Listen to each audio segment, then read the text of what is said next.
I just stole a glance at the campus bell on the playground and shocked the entire school. Even the principal tried desperately to stop me, all because the campus belle was my fiancée, who had just awakened an S-rank talent on the awakening platform. But I'd tried many times and failed to awaken anything. As for our engagement, our parents arranged it before we were even born. I watched Ying walking toward me, and my heart beat faster and faster. Because, from all the novels I'd read before I traveled here, Ying was definitely about to break off our engagement in public. But I waited and waited, only to meet a pair of clear black and white eyes. Our eyes locked, and the scene fell completely silent.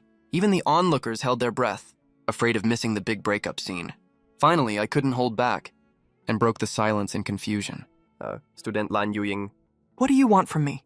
Ying nodded gently, then pulled out a piece of paper from nowhere. Here's the thing. Your parents and mine were best friends before they passed away, so our families arranged a marriage for us before birth, promising us to each other. Normally, since we're childhood sweethearts, I shouldn't rush you like this, but today is the awakening day for everyone. I think it's better to make things clear early. Ying folded her hands in front of her, as if struggling hard inside. I froze for a second, then clenched my fists, getting ready for my big comeback line. But what she said next left me dumbfounded. So I came to you to ask when you plan to marry me. 30 years east of the river, 30 years west. Never mock a poor youth. Wait, what did you just say? My prepared big line got stuck in my throat. I thought I was hearing things. Student Ying. I don't think we're a good match. I'll probably only awaken a D-rank talent. We'll have to split up anyway. When I said that, the crowd erupted, surrounding me in layers, and started mocking me. But none of this affected Ying. She stepped closer instead of backing away, her chest almost touching my face. No, even if your talent is only F-rank, I'm yours for life. For a moment, I didn't know where to look, and my eyes drifted away involuntarily. Just then, the teacher's voice sounded again from the platform. Next awakener, Shu Yi. I was instantly relieved. I pushed through the crowd and hurried up to the platform, placing my hand on the awakening stone. In an instant, the stone moved slightly, but gave off no light at all. The crowd on the playground booed loudly, mocking me as a toad, trying to eat swan meat. At that moment, a loud slap cut through the noise. A red mark appeared on the loud girl's face. Looking at Ying, her face was ice cold. The gentle smile she'd had for me was completely gone. He is my fiancé. If I hear anything like that again, it won't be just a slap. Everyone shuddered. Only then did they remember. Ying's nickname Ice Beauty was well-deserved. Ying ignored them, turning back to the awakening platform, her eyes full of worry. The teacher in charge of registration gave me a disappointed look and was about to announce my failure. But right then, a giant sword shadow pierced the sky. Countless stars flickered inside it. Such a huge commotion left everyone speechless. Star River sword shadow piercing the heavens. Even Principal Chen Shuhua, sitting calmly, lost his composure, standing up instinctively. Is this S-rank or SS-rank? I must report this to Governor He Qiguang at once. Chen Shuhua stared at the stone, his left hand trembling as he lit a cigarette. Plotting in his head, if he remembered correctly, Governor He Qiguang's only daughter still hadn't found a suitable swordsman. If he introduced me to her, he'd have a backer in federal politics. But before he could finish thinking, the giant sword in the sky vanished. The pouring stars completely engulfed the awakening platform. Looking back at the stone, my talent finally appeared. Awakened talent, Eternal Sword Lord. SSS-Rank. Everyone stared at the words and felt suffocated. SSS-Rank sword wielder for nearly 1,000 years. No one had ever awakened a talent this high. Principal Chen Shuhua forgot his cigarette and quickly reported my SSS-Rank to Governor He Qiguang. Then he scrambled off the stage, afraid I might get even a little hurt. But even faster than him were thousands of girls on the field who swarmed toward me, begging me to make a contract with them, saying I could name any condition. In this world, the dimensional wall had broken, and countless fantasy creatures poured in. Humanity used every weapon, even their proud nuclear weapons, but nothing worked on them. Just as humanity prepared for destruction, archaeologists found an awakening method on a stone tablet. Through the coming-of-age ceremony, Girls could become sword maidens, dealing explosive damage to fantasy creatures. Boys became sword wielders, awakening their own unique talents, greatly boosting the sword maiden's combat power. On the playground, Lan Yuying watched me surrounded by everyone. With complicated feelings, she'd always believed in my talent, but this was way beyond her expectations. After all, I'd awakened SSS-Rank. Anyone who contracted with me would turn from a nobody into a phoenix. I ignored all the girls, competing for my attention, and looked past the crowd at my newly awakened SSS-Rank talent. Talent, Eternal Sword Lord. SSS-Rank exclusive traits, Sword Cleansing Pool, Delicate Heart. 10,000 swords return to the origin. Delicate Sword Heart, see through the essence of all things. All hidden information revealed. Sword Cleansing Pool, purifies Sword Maiden talents. Removes all impurities, restoring their ancient form. 10,000 swords return, double attraction to Sword Maidens. No limit on contract number. This talent is totally broken. 3 traits, each is insanely good. Delicate Sword Heart lets me know everything. Whether contracting a Sword Maiden or fighting enemies, it's a cheat code. Sword Cleansing Pool upgrades Sword Maiden quality. If this got out, every Sword Maiden in the world would beg to contract me. As for 10,000 swords return, it's the most broken trait of all. It completely removes the limit on how many Sword Maidens I can contract. Most sword wielders can only contract 1 Sword Maiden at most. Only S rank and above can contract 2 at the same time. Meanwhile, the girl with the red slap mark was charging through the teacher's defense line. I glanced at her involuntarily. In the next second, all her talent info appeared before my eyes. Cube White Iron Sword, level 1. Exclusive trait, none. Purification count, none. I quickly checked a few more girls and found a pattern in all these girls' info other than their unique traits and talent grades being different. Their purification count was all none. Suddenly, my eyes fell on the marriage contract in my left hand. I immediately realized I didn't seem to see my cheap fiancé among the crowd. I then looked into the distance and finally spotted Lan Yuying on the playground. Lan Yuying wasn't like the other girls, rushing toward the awakening platform. She just stood quietly in place. When my gaze locked onto Lan Yuying, her info appeared. Lan Yuying, Azure Frost Sword, S rank. Unique trait, King's Sword. Purification count, 2. I instantly knew her talent was extraordinary. I immediately leaped straight off the awakening platform. Seeing this, the girls crowded on the platform went even crazier. They all turned and ran after me.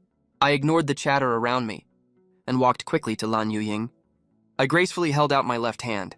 Student Lan Yuying, will you complete the contract with me and become my exclusive sword maiden? Lan Yuying's eyes widened involuntarily. She froze in place. She never expected that after I awakened an SSS-Rank talent, I would still choose to contract her. Even more shocked than Lan Yuying were the boys on the playground, thinking the school beauty was about to be taken, and they could only watch. Whistles and cries erupted across the field. I ignored all the noise around me, my gaze fixed on Lan Yuying in front of me. I waited for her answer. Tears welled up in Lan Yuying's eyes. She opened her mouth, ready to say yes. But at that moment, an urgent voice came from behind the crowd. No, I object. You can't contract Lan Yuying. From the crowd, Chen Shuhua, principal of Donghai No. 1 High, arrived. As soon as he spoke, the students erupted. They thought the principal was just causing trouble. Hearing their complaints, Chen Shuhua was furious. He quickly explained, afraid I would misunderstand him. Student Shui, you must think carefully. A swordsman has limited sword slots. Even with an SSS rank talent, you can only contract 2 sword maidens at most. If you contract Lan Yuying now, what if you meet a stronger sword maiden later? You'll have no chance, Chen Shuhua rambled on. But the students didn't stop talking. They only grew louder. The students argued back and forth, and gradually agreed with the principal. I think the principal makes sense.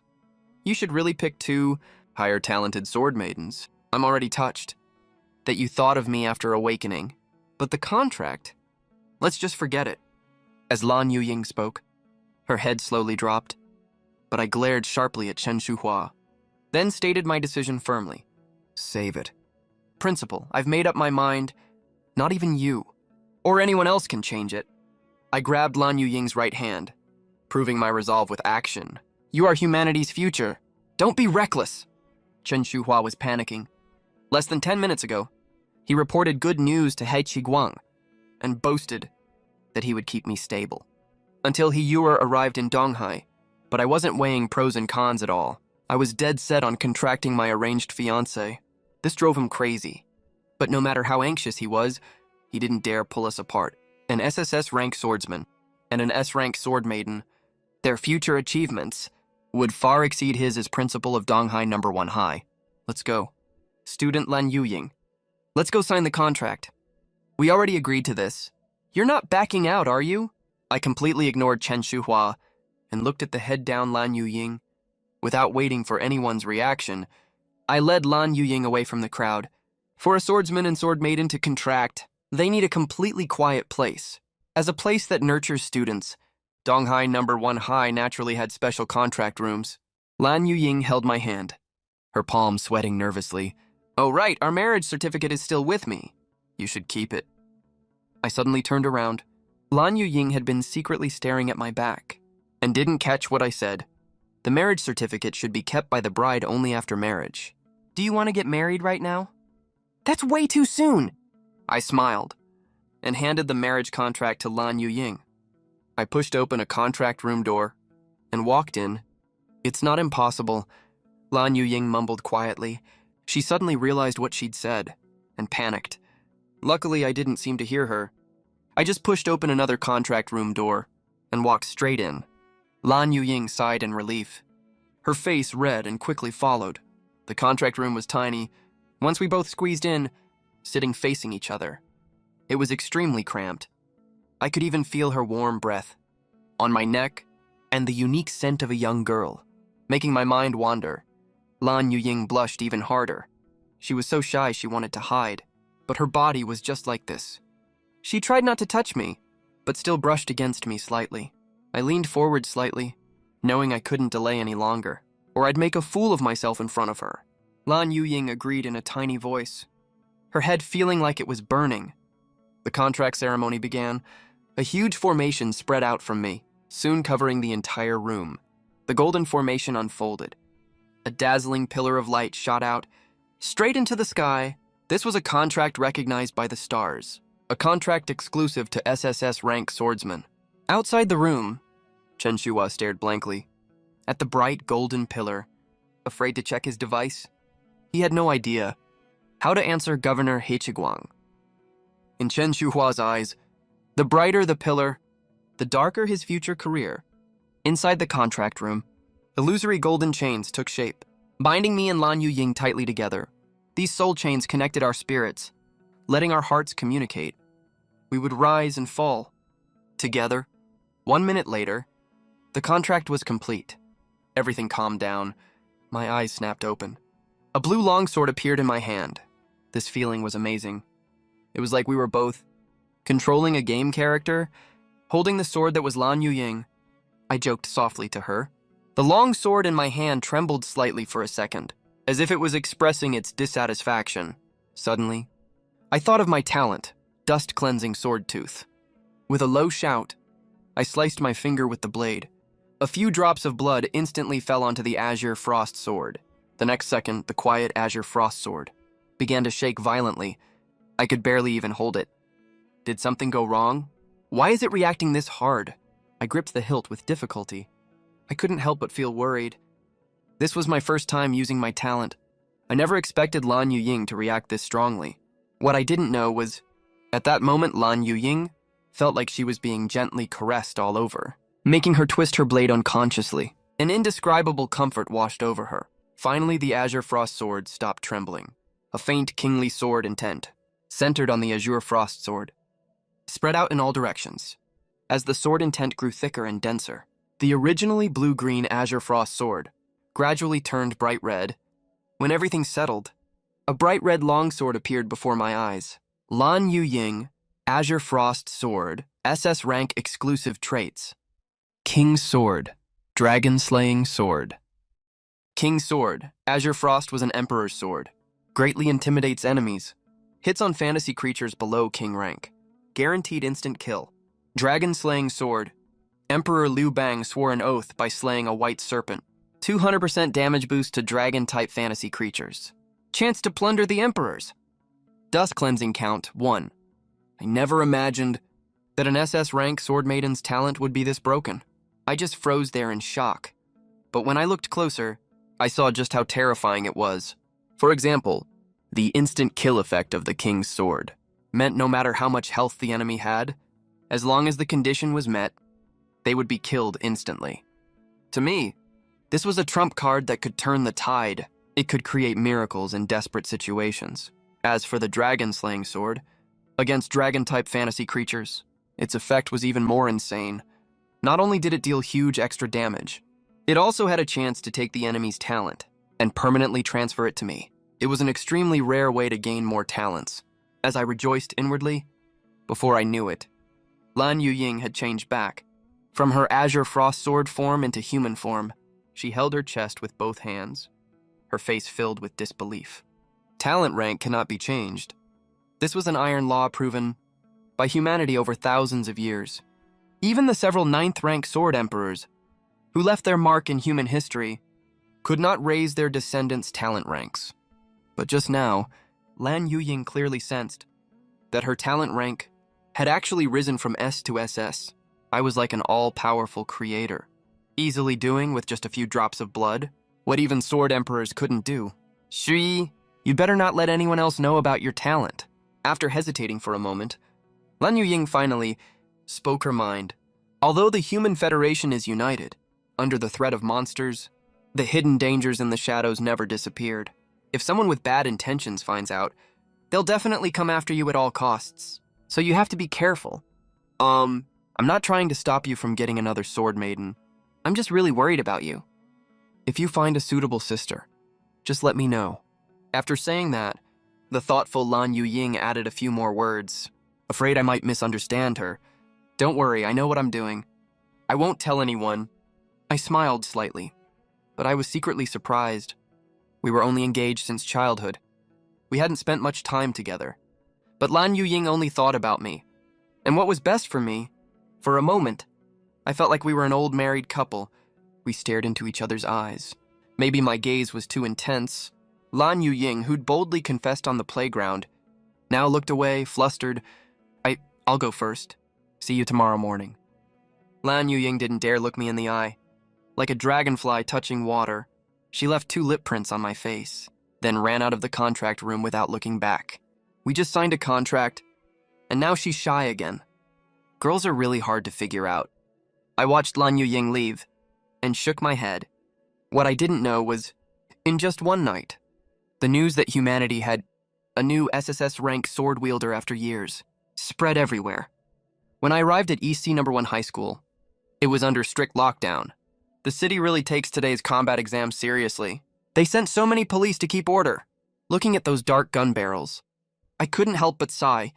The so-called combat exam is a test for young sword wielders and sword maidens, of their real fighting ability. For most sword wielders and maidens, this exam is also the best chance to win over a lifelong partner. After stealing the show yesterday, I stood at the gate and quickly drew everyone's attention. I ignored the whispers and waited for Lan Ying at the gate. She arrived soon after, but there were sweat drops on her forehead, and she didn't look well. Sorry, I stayed up too late last night. It's fine, I only waited a little while. Let's go. I reached out and ruffled her hair, held her hand, and walked toward the school, walking on the campus path. I looked at the girls passing by. What are you looking at? Lan Ying suddenly squeezed my hand tight and asked resentfully. After thinking for a moment, I decided to be honest with her. I'm checking if there's any other sword maiden like you in our school. After the combat exam, most sword maidens will choose their masters. If I take one after that, it wouldn't be very nice. Then don't look. Lan Ying's voice sounded. I looked at Lan Ying and thought, that wasn't like her at all. I wanted to hear her reason. Girls who stop their wielders from contracting a second sword maiden out of jealousy do exist, but they're extremely rare these days. Another person means more strength. In the face of racial extinction, traditional morals and customs No longer fit this era. If only S-rank or higher wielders could contract 2 sword maidens, most girls would probably want a sister for themselves, instead of fighting alone with their wielder. Last night, I looked through all the sword maidens info for this year. Only one girl has A-rank talent. Sure enough, Lan Yuying gave a reason I never expected. How did you know? I raised an eyebrow and looked closely at her face. I was surprised to see, beneath Lan Yuying's eyes, a faint dark circle. Lan Yuying looked around cautiously, making sure the nearest student was 10 meters away. Then she leaned close to my right ear and whispered softly, breath warm. I begged my parents for over 2 hours. They only agreed to get me the awakening list. I was totally blown away after reading it on my personal terminal last night. Don't go spreading this around, okay? I'm really shocked. It's not that I'm surprised. Lan Yuying's parents, being able to get this year's awakening list, those 2 in-laws must be at least level 6 awakened. They're still fighting monsters in some dimension to this day. Getting their hands on a middle school's awakening list is no big deal for them. What surprised me was that Lan Yuying actually read the whole list. There aren't 10,000 girls in this graduating class, but at least 8,000. Lan Yuying went through every single one with her own eyes. It must have taken her 3 or 4 hours at least. I don't know how to describe how I feel right now. I just feel a warm surge flowing through my heart. I turned around and pulled Lan Yuying into my arms. I said in as calm a tone as I could, "Don't stay up this late again from now on. It's really bad for you." Lan Yuying didn't say much. She just nodded briefly. Shyly, she hid her face in my chest. But some people just know how to ruin the mood. Just as we were feeling each other's heartbeats, a voice suddenly rang out from behind me. "Student, are you Shuyi?" At the sound of the voice, Lan Yuying reluctantly let go, her hands that had been holding my back. A burly, broad-shouldered boy walked over. "That's me. Who are you? What do you want?" My expression didn't change. I swear I don't remember knowing this guy. "Perfect! You're the one I'm looking for!" The boy's face suddenly changed. He put on a fake, forced smile. "Today's combat assessment. I challenge you to a duel in the ring.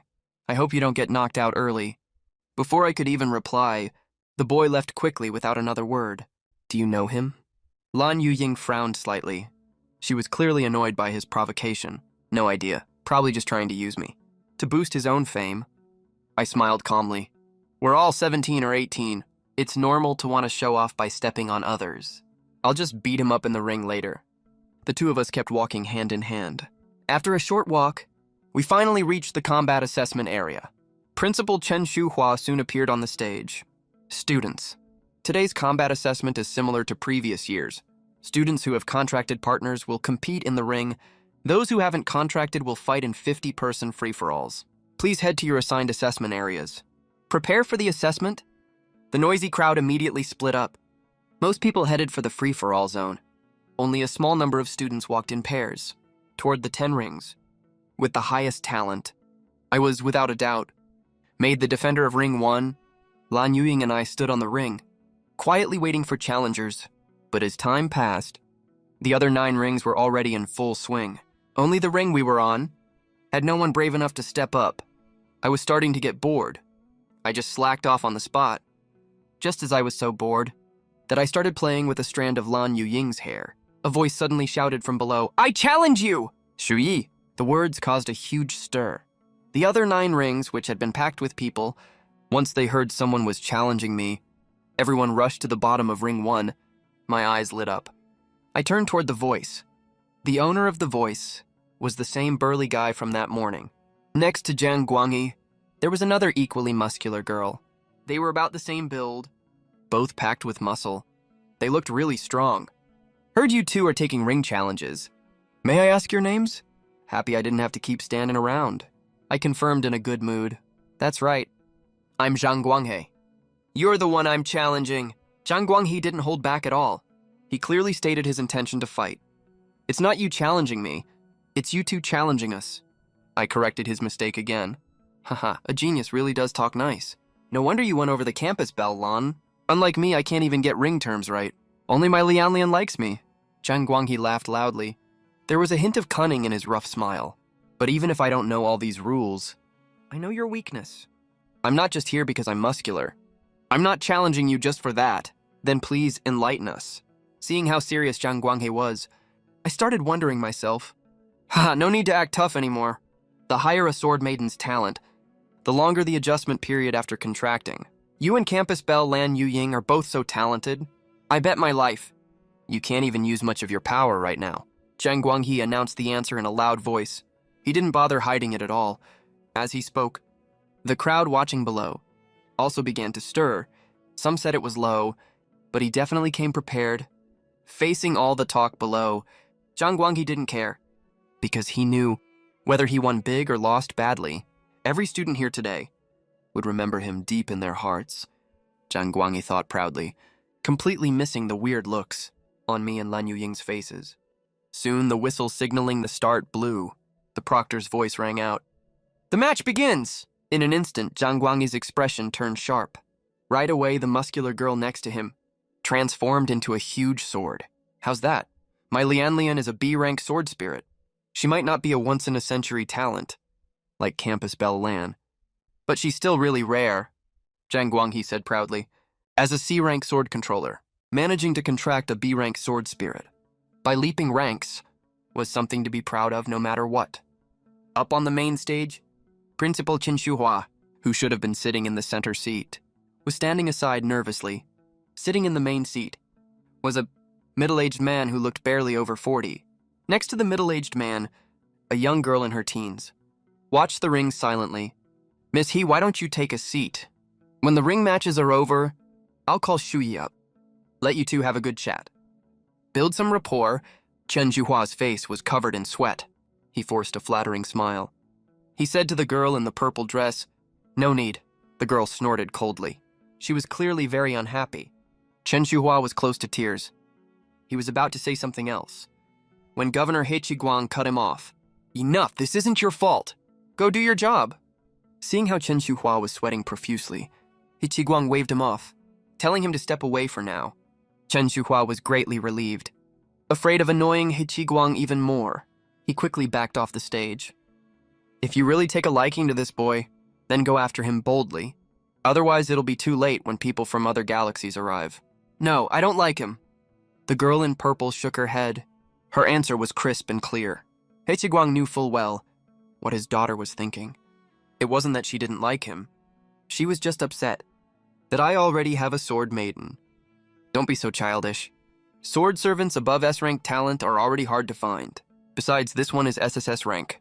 You expect me to find you some D-rank sword servant as your lifelong partner? Dare? He Qiguang let out a long sigh. He started to wonder if he'd spoiled his daughter too much all these years. Was he wrong? Daughter, I'm not asking for your opinion. This time, you're going whether you like it or not. He Qiguang finally made up his mind. He spoke slowly and firmly to his daughter. Meanwhile, on the stage, Lan Yu Ying and I exchanged a look. Then we hugged tightly. In the next moment, Lan Yu Ying vanished from my arms. She transformed into a crimson immortal sword. In an instant, the sky seemed to have a huge hole torn open. The clear, cloudless sky suddenly turned dark and stormy. A faint red rain began to fall. Come on, you want to show off. I'll make you fly, I said casually, to Zhang Guanghe, who held a giant sword before me. Zhang Guanghe stepped back unconsciously. He thought he saw a real dragon, cut in two by the Qingshuang sword. It was wailing loudly. Blood poured down, turning into a sky full of red blood rain. At Zhang Guanghe's reaction, I didn't even glance at him. I twirled the sword casually. With a piercing sound, a sword chi quickly formed. In the blink of an eye, it sent Zhang Guanghe flying back 3 zhangyi, knocking him off the stage. The whole arena fell dead silent. The crowd below, who'd been talking about how despicable Zhang Guanghe was, all went quiet. From the moment I attacked to when he flew back, I only used one move. My speed was so fast that the crowd barely saw it clearly. After a long while, as the school doctors from the infirmary carried the unconscious Zhang Guanghe away on a stretcher, someone finally spoke up. Didn't they say he and Lan Yu Ying hadn't fully bonded yet? How did he knock those two off the stage in one move? Ask me, who do I ask? A genius at this level can't be judged by common sense. But in my opinion, Zhang Guanghe got what he deserved. He kept provoking me. Just because he had a rare sword maiden, he deserved to suffer. With Zhang Guanghe easily defeated, the crowd started chatting loudly again. But in their hearts, the belief that I was unbeatable grew even stronger. On the stage, I slowly sheathed the Qingshuang sword, Suddenly, my personal terminal received a message. Your account received a transfer of 10 million. Transfer note. Take good care of my daughter. This is her living allowance for the month. This huge sum shocked me. Such a large amount of money, for an ordinary citizen in Donghai City, would be more than enough to live comfortably for 2 lifetimes. I looked at Lan Ying, who'd returned to human form. It was like looking at a young lady who'd grown up in luxury. What's wrong? Lan Ying saw me staring at her, without blinking. She waved her hand in front of my eyes. Nothing. Come live with me this month. My parents agreed. An idea popped into my head. I put one hand on Lan Ying's shoulder and said with a playful grin, Agreed? No way. You're lying to me. Lan Ying blushed and pushed my hand away. Hey, what are you doing? I'm telling the truth. I pretended to be hurt and cried out. Then, I pretended to look around at the other girls, wanting to see how Lan Ying would react. But when I looked not far away, I saw something unexpected. A young girl in a purple dress was staring at me with red eyes, like I'd done something terrible to her, and then denied it. Hiyuer, Moi Sword, SS-Rank exclusive traits. Famous generals of the world, forged with life. Continuously heals self and contracted sword servant. Makes sword power endless. Life-forged sword, consumes own state. To rapidly heal and strengthen designated sword maiden or sword servant. Purification count 1. My gaze was instantly drawn to her. This purple-dressed girl named Hiyuer was not only an SS-Rank sword maiden, but also a rare healer-type immortal sword. As the saying goes, rarity makes value, not to mention SS-Rank. Even an ordinary C-Rank healer sword spirit was as popular as a normal A-Rank one, no matter where she went. Crowds of guys would beg to contract her, but the question was, how could such a sought-after sword spirit be at Donghai First High? Before I could think more, Hiyuer turned and left, soon vanishing into the crowd. Okay, don't be mad. I'll go home and talk to my parents. If they agree, I'll move in next week, okay? Lan Ying behind me thought I was upset. She linked arms with me and coquettishly asked, Is there a girl named Hiyuner in our school? I turned around and asked in confusion, I don't think so. I looked through thousands of names last night, but I'm not totally sure. Why are you asking about her all of a sudden? Lan Ying looked up and saw the seriousness on my face. I just saw her. She seems to be SS-Rank talent. But she looked mad at me for some reason. She glared at me and ran off. I fell silent for a moment, hesitating whether to tell her what I'd just seen. I finally spoke. SS-Rank? She's probably not from Donghai City. The entire Donghai City hasn't had an SS-Rank talent in over 100 years. Lan Ying seemed to realize something. She paused, then added, Could she be a sword from somewhere else? I heard your SSS-Rank talent has spread among the human leaders. A lot of people are coming to Donghai to check you out. Forget it, not gonna think about it. I shook my head. Stopped worrying about Hiyuner. When school ended, I sent Lan Ying off. Watching her figure fade away, I suddenly remembered the 10 million I'd just received. Judging by my future parents-in-law's attitude, they totally support us getting closer. Asking for my opinion was just a formality. Before I knew it, I was at my front door. But as soon as I opened the door, I saw a mature, attractive woman sitting on the bench facing the door. She was smiling at me, like she'd been waiting a long time. I blinked hard. The woman was still there. So I quickly opened and closed the door several times, but she was still sitting there, smile unchanged. To me, this woman was like a ghost that just appeared out of nowhere. I took a deep breath. I asked cautiously, Who are you? Why are you in my house? If you're asking for my name, you can call me Chong Ying. As for why I'm here, I came looking for you on purpose. The woman's smile didn't fade at all. I rubbed my temples. Not wanting to waste words, I directly used Exquisite Sword Heart on her. Chong Ying, Purple Lightning Sword. SS-Rank, one of the 6 swords of Wu Di. One of the 6 famous swords collected by Wu Di. Has the power to control and exchange lightning. Stone-breaking sword of Wu Di. Involved in the stone-breaking incident with Emperor Zhao Li, this sword is indestructible. Cannot be destroyed by any physical means. Purification count 1. I was immediately shocked. She's actually an SS-Rank sword maiden with no contract, so I frowned and went on asking, I'm asking who you are. What do you want with me? I'm from New Earth City. Kepler 186f, Cygnus. I came to beg you to make a contract with me. I never expected this. She gave me a totally straight answer, but this time I went silent. That Kepler rate, whatever. That must be a planet, right? Which direction is it from Blue Star? How far is it from Blue Star? It's about 490 light years from Blue Star. I used a dimensional teleportation array to teleport straight to Blue Star. As for direction, east, west, north, south mean nothing in space. It's roughly that way. Ying pointed somewhere to the northeast sky. I looked where she pointed. I didn't see any shining stars at all. The way I looked at Ying completely changed. This Ying, she's probably the daughter of some top big shot, own daughter. Because I knew the dimensional teleportation array is a strategic tool for breaking the dimensional barrier.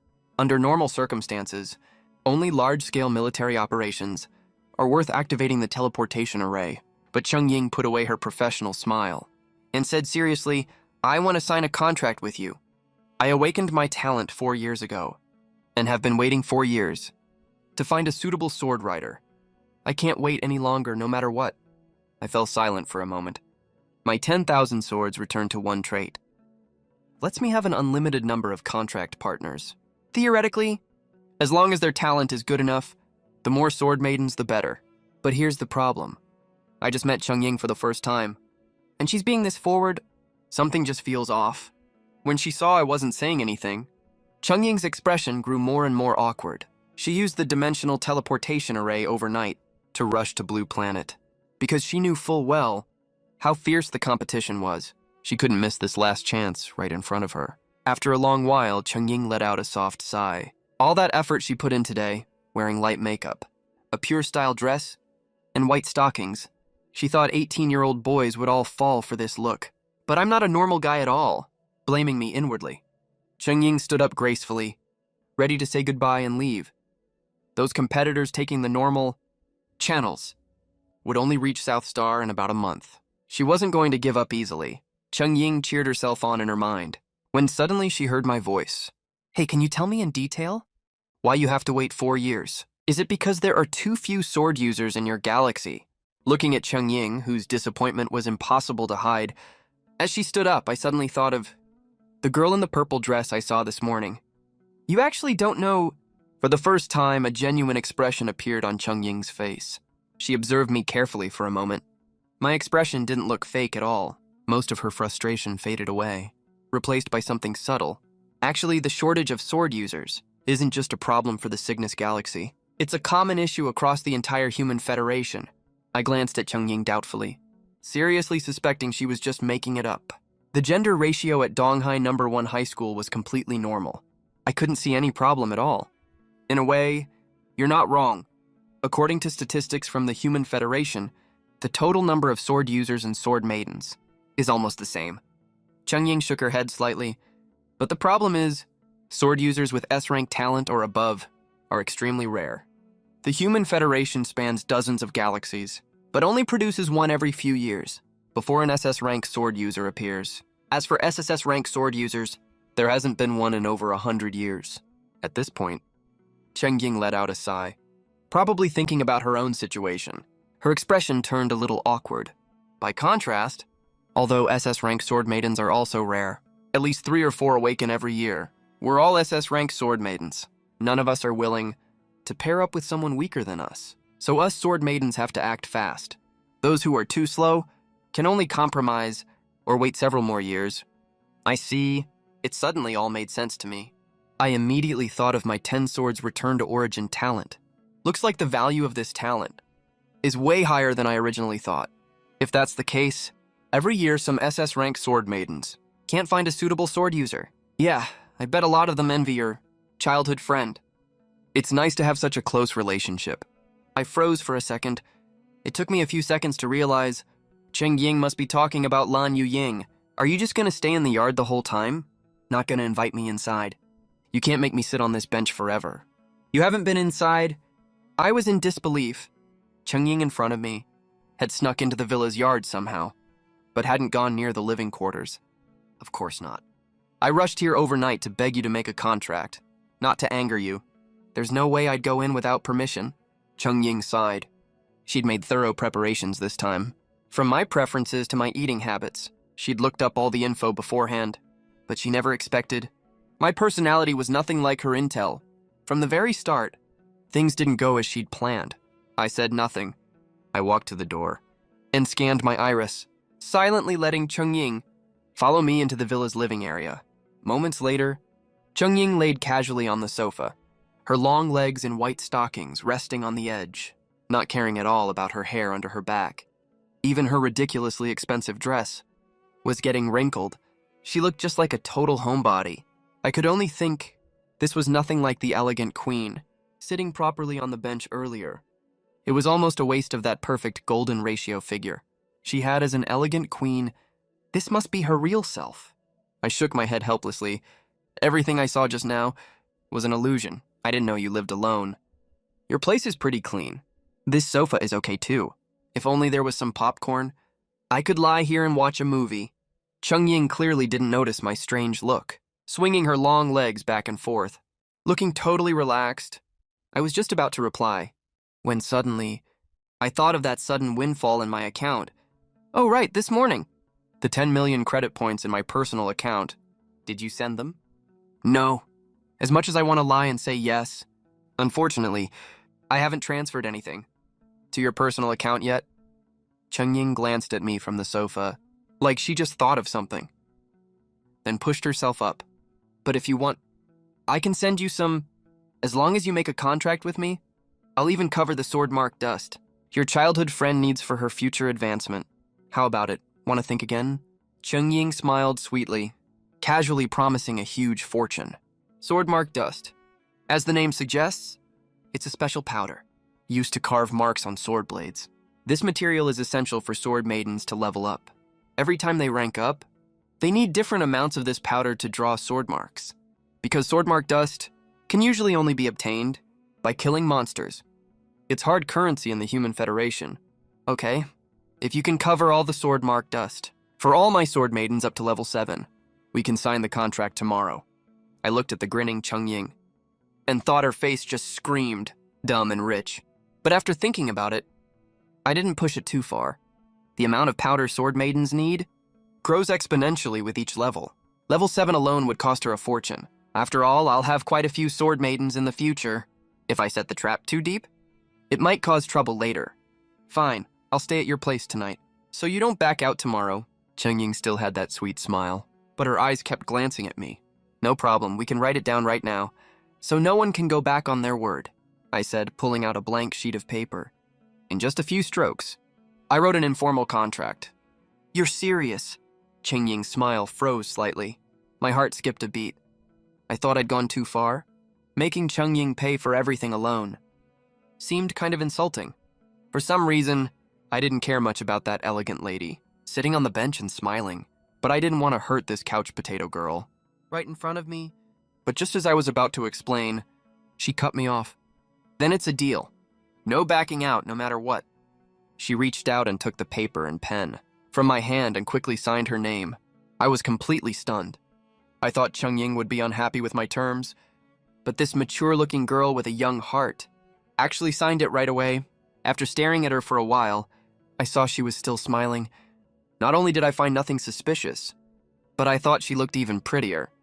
Ying was 4 years older than girls my age, but she was only 22 years old, right in the prime of her youth. Oh, get me a room. I'm staying here tonight.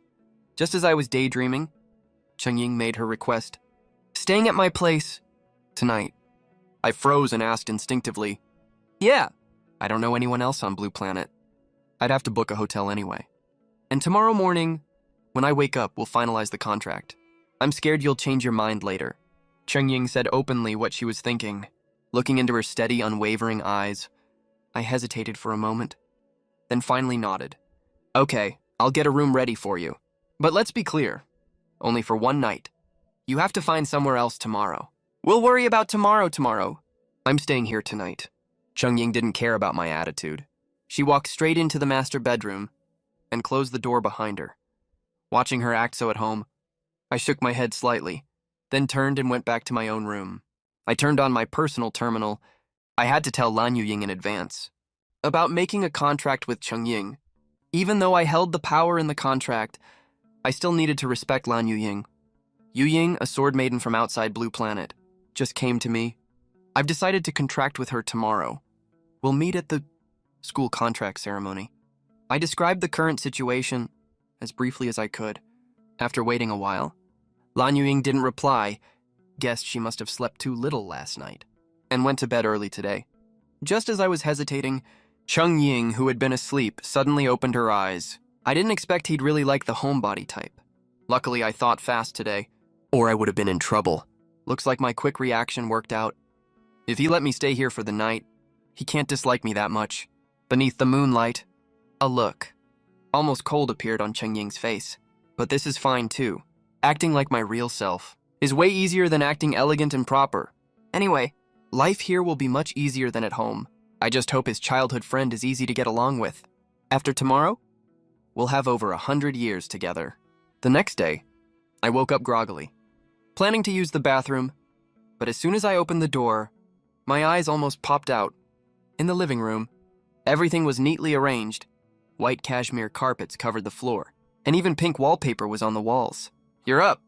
The door opened from outside. Chong Ying held a plastic bag. At the entrance, she put on a pair of pink slippers I'd never seen before. "Did you do all this in one night?" I asked hesitantly. "Of course not. I did it after waking up this morning. I figured after the contract, I'd be staying here for a while. So I tidied up the place." Chong Ying shook the plastic bag. "Bought you breakfast? Let's eat on the way. We need to get to school for the contract soon." I took the breakfast from Chong Ying, but something still felt off. After we left the villa, I finally realized what just happened. Isn't Chong Ying a little too prepared? I glanced at Chong Ying, and only then noticed this beautiful, mature woman in front of me had completely changed her dress and stockings. But here's the thing. Yesterday, Chong Ying was sitting in the yard empty-handed. Where did she get these clothes? "Your clothes look different from last night's." After hesitating for a moment, I asked anyway, "You noticed?" "I thought you wouldn't find out." Chong Ying seemed a little surprised. She raised her left hand and showed me a silver ring on her index finger, a space ring that can hold 8 cubic meters of standard gear. There are about a dozen similar dresses inside. If you want to see, I can wear a new one every day. I immediately fell silent. A standard 1 cubic meter space device costs about 100 million credit points on the market, roughly the price of 2 old villas. As for an 8 cubic meter space ring, it's the kind you can't even buy with money. I looked at the ring with a little envy and became even more sure that making a contract with this lady was a total win-win. "Ding, you have a new message. From your friend." I opened my terminal. Lan Yuying finally replied to him. "The message from last night. I have no problem with it." I let out a sigh of relief. Even though most girls in this world would love to have as many sword maidens fighting alongside them as possible, before I got Lan Yuying's clear answer, I felt like I was two-timing. Soon, we both entered EC No. 1 high school. Our appearance drew a lot of attention. The students started whispering, curiously guessing Chong Ying's real identity. Although everyone had different thoughts, most of them looked like they were just here for the drama. Who told you that lady next to him is a sword maiden? Think about it. No sword maiden remains uncontracted at her age. At that moment, a thug in the crowd scoffed. The thug was about 25 or 26. He wore a thick gold chain around his neck. He clearly wasn't anyone decent. He was an outsider who'd snuck in. He's got a point. That lady's definitely older than us. She can't be Shuyi's contracted partner. Brother Sun has a sharp eye. Several of his followers echoed, "You guys just lack street smarts. You've been brainwashed by books? If you hang with me on the streets later, you gotta stay sharp." Enjoying their flattery, Sun Xiaochuan said smugly, "In my opinion, that chick's probably a hooker." Once he said that, the students around immediately bought it. "Of course, you guys have never even killed a chicken, so you wouldn't know. Just you wait. When you officially join up later, I'll show you the real world, so you don't keep mistaking people." Looking at the students staring at him in admiration, Sun Xiaochuan thought, "These kids are so easy to fool." This year's KPI is in the bag. Every year after the awakening ceremony, a ton of students from EC No. 1 High end up devastated. Because their awakened talent is garbage. That's when their mental defenses are the weakest. A little manipulation, and the girls see him as their savior. They'll obediently fall into bed. The boys think they've found their life's purpose. They willingly become cannon fodder for the old-timers. Ever since he took this job, life in the gang had been great. He was practically second in command of the Copper Gong gang. Meanwhile, I didn't want to bother with these thugs, watching them talk more and more trash. I couldn't help but frown. Don't make trouble. Let's just go do the contract. Seeing I was about to act, Chong Ying quickly tugged my sleeve. I looked at Chong Ying, my eyes confused, but I still stopped turning around. Don't be rash. Your childhood sweetheart isn't here right now. If you fight, I'm afraid you'll get hurt. We can deal with them later, after we finish the contract. Chong Ying whispered her worries. She even hugged my arm from behind. Hearing her words, a smile tugged at my lips. I thought it was something else. I didn't expect. Chong Ying was just worried about me. All right, let's do the contract first. Then we'll talk to them calmly. I memorized the face of that thug, the one they called Brother Sun. I'll let them bark for now. Once I finish contracting with Chong Ying, I'll make them kneel and apologize. They'll definitely regret it. But before I could take 2 steps, taunts came from behind. Whoa! Our genius Shu is acting like a coward. Scared you'll get caught. Afraid your so-called main childhood sweetheart will find out? I sighed. I gently let go of Chong Ying's arm. I turned to the provoking thug. You're not a student of EC number 1 High. Who are you? You've got a good eye, kid. Good. I'm Sun Xiaochuan, vice leader of the Copper Gong gang.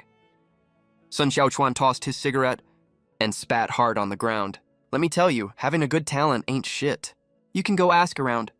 Out here in the real world, in West City of EC, this area is under the protection of our Tongluo gang. When I heard this punk introduce himself, my original anger suddenly faded a little. I even wanted to laugh, because his name sounded really familiar, like some cheap nickname from a big gang. Hey, what are you laughing at? Sun Xiaochuan looked furious. Nothing. It's just that your name doesn't sound Chinese. It sounds more like a Japanese name. I held back my laughter. For some reason, this punk's voice even sounded a bit like a Japanese accent. You little brat, you still dare to joke around at a time like this. Let me make you a deal. If you lend me the girl next to you for a few days, I won't tell your childhood sweetheart about what you've been up to. How about that? Sun Xiaochuan stared greedily at Chong Ying. Beside me, seeing how disgusting Sun Xiaochuan was acting, I laughed out of anger. This punk was actually making empty threats. He must have been bullying honest people for too long. He's just used to getting his way.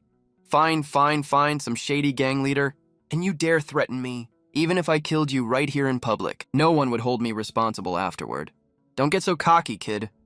Your sword girl isn't even here with you, and you still dare to talk big. Sun Xiaochuan grabbed the delinquent girl by the neck. With a flash of white light, the heavily made-up delinquent girl turned into a strange-looking short sword. How about it, kid? Have you made up your mind? If you don't cooperate, I'll just have to take matters into my own hands. Seeing things getting serious, the students around stepped back a few paces, afraid they'd get caught up in the coming fight. My expression turned serious. I wish Lan Yuying was here. Without a sword girl by my side, the power of my sword aura would be much weaker. If I can't kill him in one hit, this could get really troublesome. Just as I channeled my sword power and prepared to strike back, a familiar voice suddenly rang out. Who said I wasn't here? Let go of that boy! I scanned the crowd and fixed my gaze. There was Lan Yuying with a cold look, walking toward us step by step. My heart instantly lit up with joy. Without my sword maiden's help, I might not stand a chance against this thug, but now that Lan Yuying was here, I suddenly felt much more confident. I turned back and taunted the thug in front of me. What's wrong, Sun Xiaochuan? Still want to fight? You can still kneel and apologize while you have the chance. Unexpectedly, Sun Xiaochuan just burst out laughing. The fat on his neck and his gold chain shook wildly. Miss, you must be the famous school beauty Lan. But you probably don't know that your sword wielder, last night, was with that young lady next to him the whole time. Everyone here can testify to that. No one had ever seen such a bold attempt to stir up trouble. Everyone held their breath, waiting to see how Lan Yuying would react. So what? You think I don't already know? Under everyone's gaze, Lan Yuying gave an answer that no one expected. Your little scheme to drive us apart has no effect on me at all. I've known all along. He's going to contract with another sword maiden.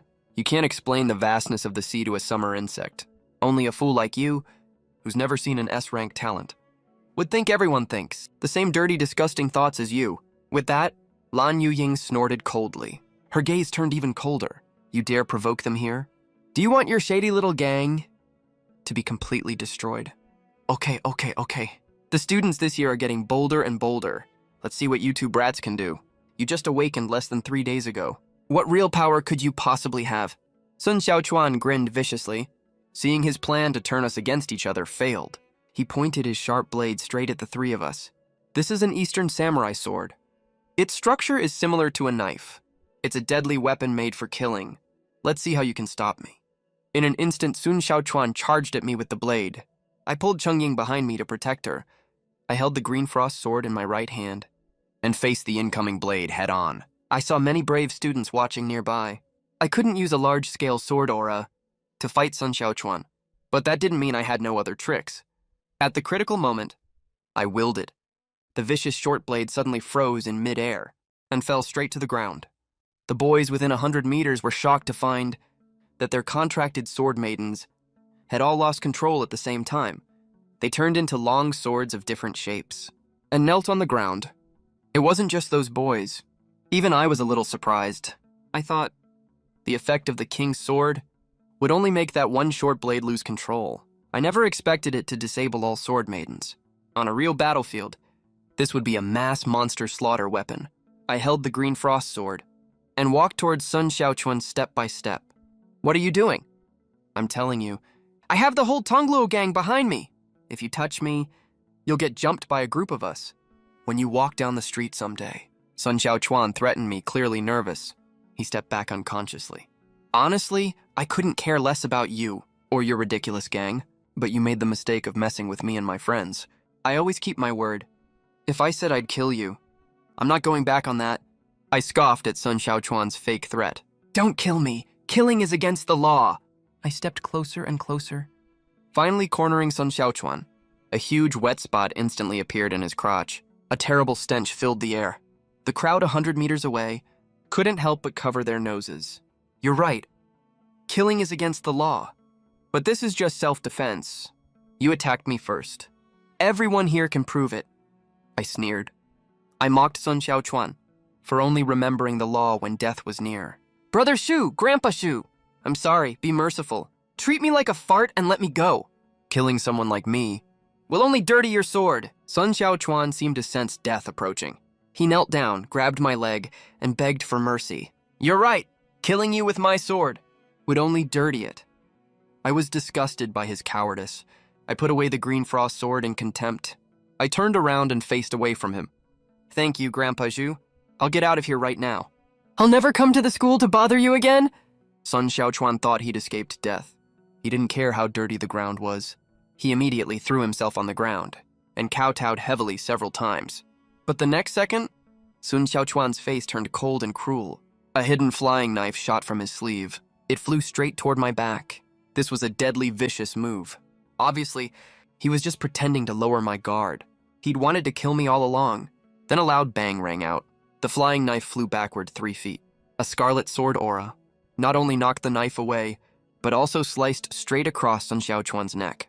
Sun Xiaochuan felt his body go light. The world before his eyes blurred. He tried to look down, trying to find where he'd been wounded. But before he could move his eyes, his thoughts stopped forever. Heh, using sword aura really keeps things clean. No mess, no trouble. It's clean and efficient, perfect for dealing with two-faced rats. I still stood with my back to him. I spoke without turning around. The girl who'd turned into Sun Xiaochuan's blade returned to human form. Her face twisted horribly as she stopped breathing. The students fell deathly silent, then stampeded outside. Run! Run! Someone's dead! I ignored the terrified students. I looked at Lan Ying, who just returned to human form. Don't look. Let's go somewhere to calm down. I pulled Lan Ying into my arms and quickly covered her eyes. Lan Ying's face was deathly pale. She clearly couldn't handle the guilt of killing. I gently patted Lan Ying's back. I looked up and saw Chong Ying, also pale. My heart sank. This rich, naive young lady had probably never even seen a chicken killed. She definitely couldn't take this right now. After a moment's hesitation, I pulled Chong Ying into my arms too. I was wondering if we should leave, to let them calm down, when a familiar, anxious voice came from behind. Student Shu Yi. Why did you kill someone? Principal. The guy on the ground is a famous local thug. He tricks students from our school every year. What's wrong with killing him? Are you afraid of revenge or something? I turned around and shrugged at Chen Shuhua, who'd just arrived. Chen Shuhua looked panicked now, but I knew he wouldn't really do anything to me. This isn't about revenge. Information spreads so fast these days. What if someone posts this online? What if it causes a huge scandal? When Chen Shuhua heard me, he felt dizzy. Many students saw the whole thing. Right now, high-definition videos are probably already spreading online. Deleting all of them will blow this year's PR budget. He'd been planning to use my connection to the governor. But now, after this mess, forget about promotion. He'll be lucky to keep his job. Chen Shuhua grew angrier and angrier, but he didn't dare do anything to the governor's future son-in-law. He forced a smile. You three hide somewhere for now. I'll minimize the damage. I nodded. Then I turned and left. Sorry to trouble you, Principal. I planned to go back to the old villa to let the two pale girls rest. But Chong Ying and Lan Ying both said at the same time, contract now. I couldn't refuse them. I took them to the contract room door, but right now, a huge problem stood in front of us. The contract room at Donghai No. 1 High was way too small for 3 people. Normally, the contract room fits exactly 2 people. That's enough for most cases. Most only contract once. After all, but for SSS-Rank and above sword warriors, the room was too small. When contracting a second sword maiden, the first one has to be there. I looked at Chong Ying and Lan Ying. I looked left and right at Chong Ying and Lan Ying. I looked at both of them. I sighed. I said to Chong Ying in a negotiating tone, how about we go to a special contract room another day to make the contract? The space here at school is way too small. I'm afraid it won't fit the 3 of us. Just do it here. The 3 of us can squeeze in. Let's finish the contract quickly. Before Chong Ying could speak, Lan Ying suddenly rejected my suggestion. I froze for a moment. I really couldn't figure out the subtle relationship between my 2 sword maidens, seeing both of them looking at me expectantly. I sighed inwardly. I had no choice but to agree. The contract room was tiny. Just to finish the contract, the 3 of us quickly squeezed into a tight pile. Lan Ying stayed at the inner side, far from the door. Her body kept rubbing against my back. It made my heart race. To make things worse, as Chong Ying also entered the room, I found that my front was also fighting for limited space with Chong Ying. After some struggling, Chong Ying finally squeezed into the small contract room. The 3 of us were now hugging each other. I could even hear both of their heartbeats speeding up. Our eyes met. An indescribable feeling quickly spread through the air. Time seemed to stand still. Chong Ying pressed her thin lips together, staring at the face so close to hers. Her cheeks turned even redder. The temperature inside the room slowly rose. I smelled 2 slightly different scents. I could barely hold myself back. Let's begin. I coughed twice. I looked at Chong Ying and whispered. Since I couldn't see Lan Ying's expression behind me, I could only tentatively ask for their opinions first. When Lan Ying quietly agreed, I immediately felt a pair of small hands caressing my back. The contract formation soon activated again. Golden chains appeared around Lan Ying and me. This was the symbol that the contract was made. But to contract a second sword maiden, another complete set of golden chains had to be formed to tightly bind Chong Ying and me together as well. The next second, all 3 closed their eyes. A golden beam of light shot up. The power of the contract drew a lot of attention again. Outside the contract room, Chen Shuhua, who was handling the aftermath, also saw the golden pillar of light. After a moment, he suddenly realized something. Wait, that can't be Shu Yi's contract aura, can it?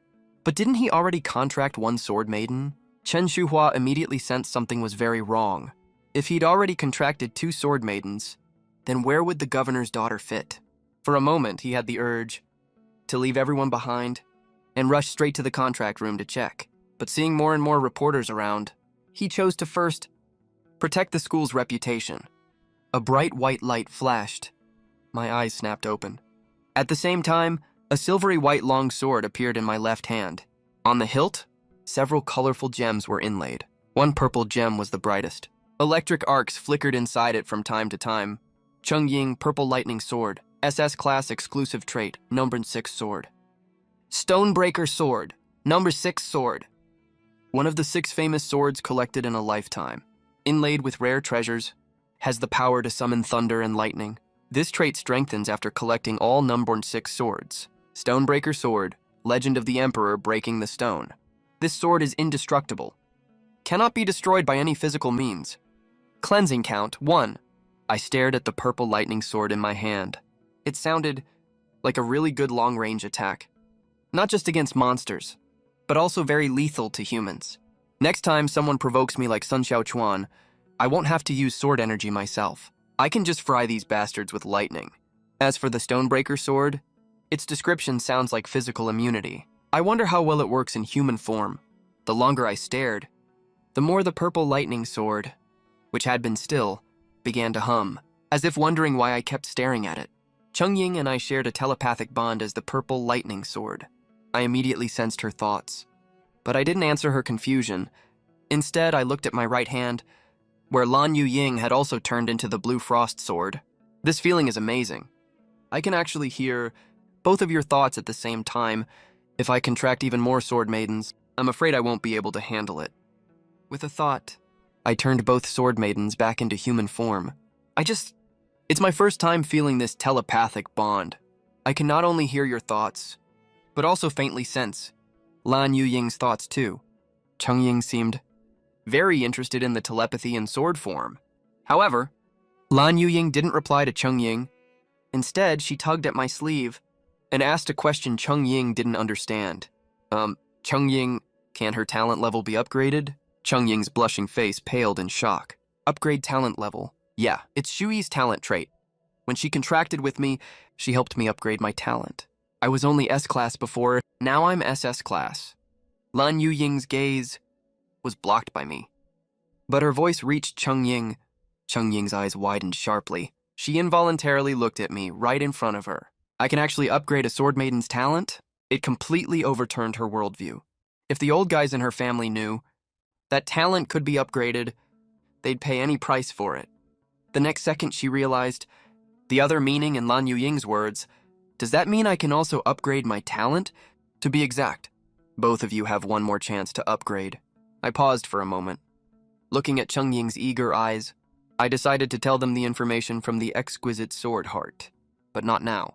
When you advance to the first rank and carve the sword mark, only during your first advancement, can I unlock the last potential of your talent. I also have a chance to keep improving my talent. Lan Yu Ying's arms around my waist tightened a little. She'd only been confused about why I hadn't upgraded Chong Ying's talent. She never expected such huge news. Right. I held Lan Yu Ying's hand with my right hand and gave her a definite answer. Both girls fell silent. Only heartbeats and breathing remained in the contract room. But this wasn't exactly good for me. The two girls pressed me between them, front and back, even moving a finger. Would touch something I shouldn't. If this kept up, parts of me might just stop working. Thinking of this, I coughed lightly. The contract room is a bit cramped. Let's go out and talk. I have something else to tell you. Hearing my voice, Chong Ying finally noticed my discomfort. Blushing, she stepped back and left the contract room. After all three left one after another, I finally let out a long breath. Looks like I have to use a specially made large contract room from now on. Otherwise, as the number of sword maidens increases, even if I can handle it mentally, I definitely can't handle it physically. After calming down a little, I looked at them again. Actually, among my 3 talent traits, besides the dust cleansing sword pool, that can upgrade sword maidens' talents, the other one raises the limit for contracted sword maidens. Myriad swords return to origin. It increases the maximum number of contracts. How many extra contract slots does it give exactly? Chong Ying's cheeks were still slightly red. She seemed shy from what she'd just found out in the contract room. I calmly replied, no limit. Just 4 short words. But it hit like a bomb. At first, Chong Ying thought she'd zoned out and misheard me. If it was just a higher number of contracted sword maidens, in her eyes, that wasn't all that rare. The Chong clan, the actual ruler of the Kepler galaxy, occasionally had members with similar talents. But even the best of them only contracted 5 sword maidens at most. But if the number was unlimited, that changed everything. My talent? If I could contract sword maidens with no restrictions at all, it would definitely give many sword maidens the courage to confess boldly. But for her and Lan Ying, that wasn't good news at all. Still, I wasn't going to contract any more sword maidens before the college exam. I knew it well. If I had too many sword maidens, it would definitely ruin our teamwork and chemistry later on, and slow down our level ups. I looked at the two girls hesitating to speak. I could guess what they were thinking. So I planned to wait until after the exam, then find more suitable partners. If I meet a high-talented sword maiden later, I'll ask for your opinions first. Lan Ying and Chong, Ling exchanged a glance and secretly breathed a sigh of relief. They were really afraid I'd, with this kind of talent, just contract a huge group without a care. If that happened, they'd be crying to no avail, even though sword maidens don't directly affect each other's level ups. They do affect their master's progression speed. If I really contracted a bunch of low-grade sword maidens, my own leveling speed would take a hit, and their own level caps would be limited too. If you're looking for a third contracted sword spirit, I know a few people I could recommend. They're also SS-Rank talents. They're just a few years older. Suddenly, Ying thought of those SS-Rank sword spirits, who'd been waiting for years just like her. She'd used the dimensional portal to come to Blue Star, to strike first, afraid her clan would force her into a contract with some genius from inside. Now, since my contract limit was completely gone, I could take all of them and make them my future comrades. Yeah, let's talk about it after the exam. I hesitated for a moment. I decided not to contract any more sword maidens before the exam. After all, time was really running out. Less than a month left. Even you two SS-Rank talents aren't guaranteed to become otherworldly sword maidens, let alone other sword maidens we haven't even met. On the real alien beast battlefield, anyone without otherworldly power would just be dead weight. Better to build better chemistry with you two first, and figure the rest out after the exam. Meanwhile, Lan Ying stared at her personal terminal, bit her lip. She seemed to have made up her mind too. Yi, do you have a spare guest room? I'm moving in.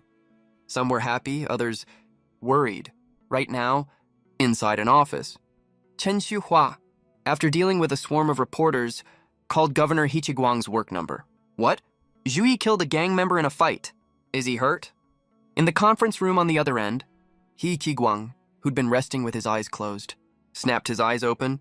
I don't think so. Chen Xuhua's voice came through the terminal. He sounded unsure. What do you mean you don't think so? Find out which hospital he's in right now. I'm going over immediately. Governor, he's not in the hospital. I sent him home to lay low. This is a huge mess. The media's all over it. Nonsense, Hichiguang slammed the table. The high officials around him exchanged glances. The governor looked only in his 30s, but was actually over 100 years old. All these years, Hichiguang had always smiled at everyone. No one had ever seen him this angry. What were you thinking? We finally got an SSS-Rank genius. Do you want him to be recruited by alien galaxies after the exam? Leave this to me. I'll send people to Donghai right away. Hichiguang hung up and looked at the high officials. This tiny office housed some of Blue Star's most powerful people. They'd gathered for a meeting. Originally just a routine talk about this year's Blue Star exam. Speak up. What do you all think about what Chen Xuhua just reported? The officials stared at each other, afraid Hichiguang would call on them, that Xu Yi was Hichiguang's future son-in-law. Was no secret. No matter how they answered, they wouldn't gain anything. No opinions. Then I'll ask you one by one to share your views. Cheng Shuyuan, you first. I think Xu Yi is just young and impulsive. I've already read the intel from the Donghai special team. The dead man was a local gang thug. He attacked Xu Yi first. A thin man with black-rimmed glasses pushed up his glasses habitually and spoke. But this has gotten way too much attention. Maybe have him stay home for a month or two, to lay low and reappear later. Well said. Your special operations team still has good intelligence gathering. But Qiguang seemed satisfied with Cheng Shuyuan's answer. But one thing, even though Xu Yi killed a local gang thug, I heard this guy spent all day luring young people in Donghai down a dark path. So I think we shouldn't avoid the media. We should let them publicize it widely. The high officials exchanged glances. They instantly understood Hichiguang's plan. He was going to settle Xu Yi's case for good, and at the same time, wipe out that so-called Tongluo gang. after a quick silent exchange. Hichiguang's decision was approved by everyone. It was a little unorthodox, but considering Xu Yi's terrifying talent, a little flexibility was acceptable. After the meeting, Hichiguang was about to leave quickly. But at the door, he ran into Chong Shuyuan, who'd spoken for me earlier. "Shuyuan, you're waiting here." For me, teacher, there's something else I'm not sure if I should say. Chong Shuyuan adjusted his glasses again, looking hesitant. "Speak, they're all gone." Hichiguang sensed briefly, then turned back to him.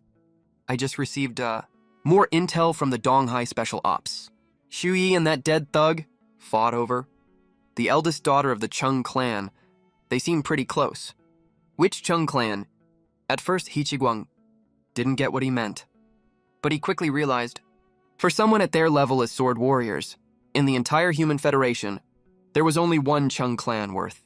Chong Shuyuan reporting to him privately. "Is she the mainline young lady of the Chong clan? Looks like I need to hurry my daughter along." But he could never have guessed. "I came to Nanxing from the Kepler galaxy, 5 light years away. How was that possible in just 2 days?" Leader of the Special Operations Team. The programmer explained from the side. "Judging from the photos taken by the Special Forces, that really is what happened. I think she must have used a dimensional teleportation array to come directly here." When Hichiguang heard this, his pupils shrank slightly. "The Chung family sure is spending big. Do you know why she came to Blue Star?" The programmer pushed up his glasses, then stated his judgment. "Sir, that's why I came to you alone. According to the intel from the Donghai Special Forces, Cheng Ying has been staying in Donghai for the past 2 days. I guess she's here to form a contract with Xu Yi. After all, she's been waiting for 4 years. She would never miss this chance." Hichiguang shook his head lightly. A look of disgust appeared on his face. That's exactly the kind of thing the Cheng family would do. But Cheng Ying, probably. It's not just about contracting with Xu Yi. The Cheng family must also plan to take Xu Yi back to the Kepler galaxy. Otherwise, they wouldn't have used something like a dimensional teleportation array. The programmer didn't reply. He had told Hichiguang everything he knew, every last detail. Right now, only Hichiguang himself could make the final call. But emotionally, he absolutely didn't want to see a genius taken to the Kepler galaxy. After all, the Cheng family was no model of harmony and kindness. Finally, Hichiguang broke the silence. "All right, write an official letter in my name. Send it to the nominal leader of the Kepler galaxy. Ask him if he knows about the dimensional fluctuations near Blue Star's orbit late the night before yesterday." As he spoke, Hichiguang seemed to remember something. "Also find a way, whatever trick you use, I want to hear within 3 days that Yunair has moved into Xu Yi's house. Meanwhile, after my contract was complete, I went back to the villa with Cheng Ying." Lan Yuying blushed. "Said she was going home to get some daily necessities first. Originally, I planned to go back to her place with Lan Yuying and help carry her luggage to get closer to my fiancé, who had confessed to me, but Lan Yuying refused. Seeing how firm she was, I had to give up. I wanted to rest on the sofa for a bit. But unexpectedly, Cheng Ying pulled me to a guest room door. 'Give me the key and access to this guest room. I'll stay here from now on. You're not staying in the master bedroom.' I was quite confused by Cheng Ying suddenly changing rooms. 'Your fiancé is here. It wouldn't be right for me to stay in the master bedroom.' But as soon as the guest room door opened, dust flew everywhere. Cobwebs all over the place. 'This room is so dirty. How long has it been since you cleaned it?' Cheng Ying coughed repeatedly from the dust. You can just stay in the master bedroom," I said, feeling a little embarrassed. "It's fine if you want to stay in the master bedroom with me." Cheng Ying gave me a glare, then turned and left. When she appeared in front of me again, she was fully geared up. I hesitated for a moment, thinking it would be wrong to let Cheng Ying clean the room alone, really inappropriate. So I went to the bathroom, copied Cheng Ying's look, wrapped myself up tightly, ready to clean together. But just then, I got a message from Lan Yuying on my terminal. She was almost at the villa gate. I had to go to the door still all wrapped up, and open the gate for Lan Yuying. Cheng Ying and I were deep cleaning inside. "We just got your message. Haven't had time to change yet." Seeing the strange look in Lan Yuying's eyes, I quickly explained first. "Cleaning? Then let's join in." Lan Yuying seemed to think of something, put her big suitcase in the yard, and headed straight for the bathroom. Soon, Lan Yuying also covered her mouth and nose with a towel. chose a guest room right next to Chung Ying's, and started cleaning. The three of us worked until midnight. Finally cleaned the huge villa thoroughly. I can't take this anymore. Why is your house so big? Chung Ying wanted to collapse on the sofa to rest, but thinking about the dust on her, she held back her annoyance and walked to the bathroom door. Oh right, since there are three of us now, we need to discuss how to split the bathrooms from now on. Why do we need to talk about that? When he heard Chung Ying's words, I froze for a moment, because the two of us will use them more often. Chung Ying held a bathrobe in her hand and said very calmly, I just asked the manager. She also likes taking baths. I see. I took off my dust-covered coat, thinking I should take a bath too. When do you usually use them? Me? I use it about 3 times a day. 6 a.m. Wash face, hair, and shower. 2 p.m. Take a bath. 10 p.m. Another hot shower before bed to sleep well. But I don't take long each time. Just half an hour? Chung Ying walked into the bathroom. The sound of running water gradually started. Ying has similar washing habits to me, so we have to coordinate the bathrooms. When do you usually take a shower? I don't care. Only takes me 3 minutes. 1 minute to get wet, 1 minute for body wash, 1 minute left to wash my hair. I was silent for 2 seconds, then told them my washing routine. Also, I just talked with the manager. We ordered a housekeeping bionic robot. It already has the villa's cleaning area pre-installed. From now on, except for the master bedroom, most regular housework can be handled by the robot. Water flowed in the bathroom. Chung Ying continued, speaking casually. I was just about to go shower in the master bathroom. I felt pretty awkward hearing that. Looks like the big villa cleaning really left a deep impression on both of them. I didn't buy a bionic robot before. It wasn't for any other reason, just that this high-tech stuff was still too expensive for me. The pension I get from Donghai city government every year is less than 50,000 credit points, but even the cheapest bionic robot costs 6 figures. Even if I didn't eat or drink, it would take me 2 or 3 years to buy one. I didn't say a word. Walked into the master bedroom, but unexpectedly, I also heard the sound of running water from the bathroom. Just then, I realized something belatedly. Lan Ying hadn't been in sight for quite a while. Ying, how much longer will you be? I stood hesitantly at the bathroom door and asked tentatively. The rushing water behind the door stopped abruptly. Lan Ying, who was bathing, seemed to hear my voice. I still need a little while. Why don't you come in and shower with me? Around 1 a.m., I came out of the master bathroom. Unexpectedly saw Lan Ying and Chung Ying, both wrapped in bathrobes, chatting and laughing on the sofa in the main hall. Not long ago, I solemnly refused Lan Ying's offer to bathe together. I waited until 3 minutes ago. When Lan Ying walked out of the bathroom, even though the swordmaster and sword spirit share a bed, it's totally normal. But I've only really known this childhood friend for 2 days. Taking a bath together this soon, I just can't bring myself to do it. I walked behind the 2 girls. From where I stood looking down at them, I could see a lot through the gaps in their towels. Both were already school bell level pretty, now wrapped in bath towels. They were even harder to look away from. After admiring them for a bit, I mentally gave Lan Ying a higher score. Then I walked up to them like nothing happened. You're done. We've been waiting for you. I deliberately made some noise, and Lan Ying noticed me first. She smiled and moved aside a little, leaving the middle spot open. I didn't hesitate. I just sat right between them. The smell of body wash mixed with their natural scent gave me a totally new feeling. It's so late, why aren't you asleep? What's up? We both agree. We need to fix your hygiene habits. The 2 girls looked at each other and said in unison, fix your hygiene habits. I'd been staring at their bare white legs sticking out. I immediately looked away when I heard that. Your toothbrush and towel.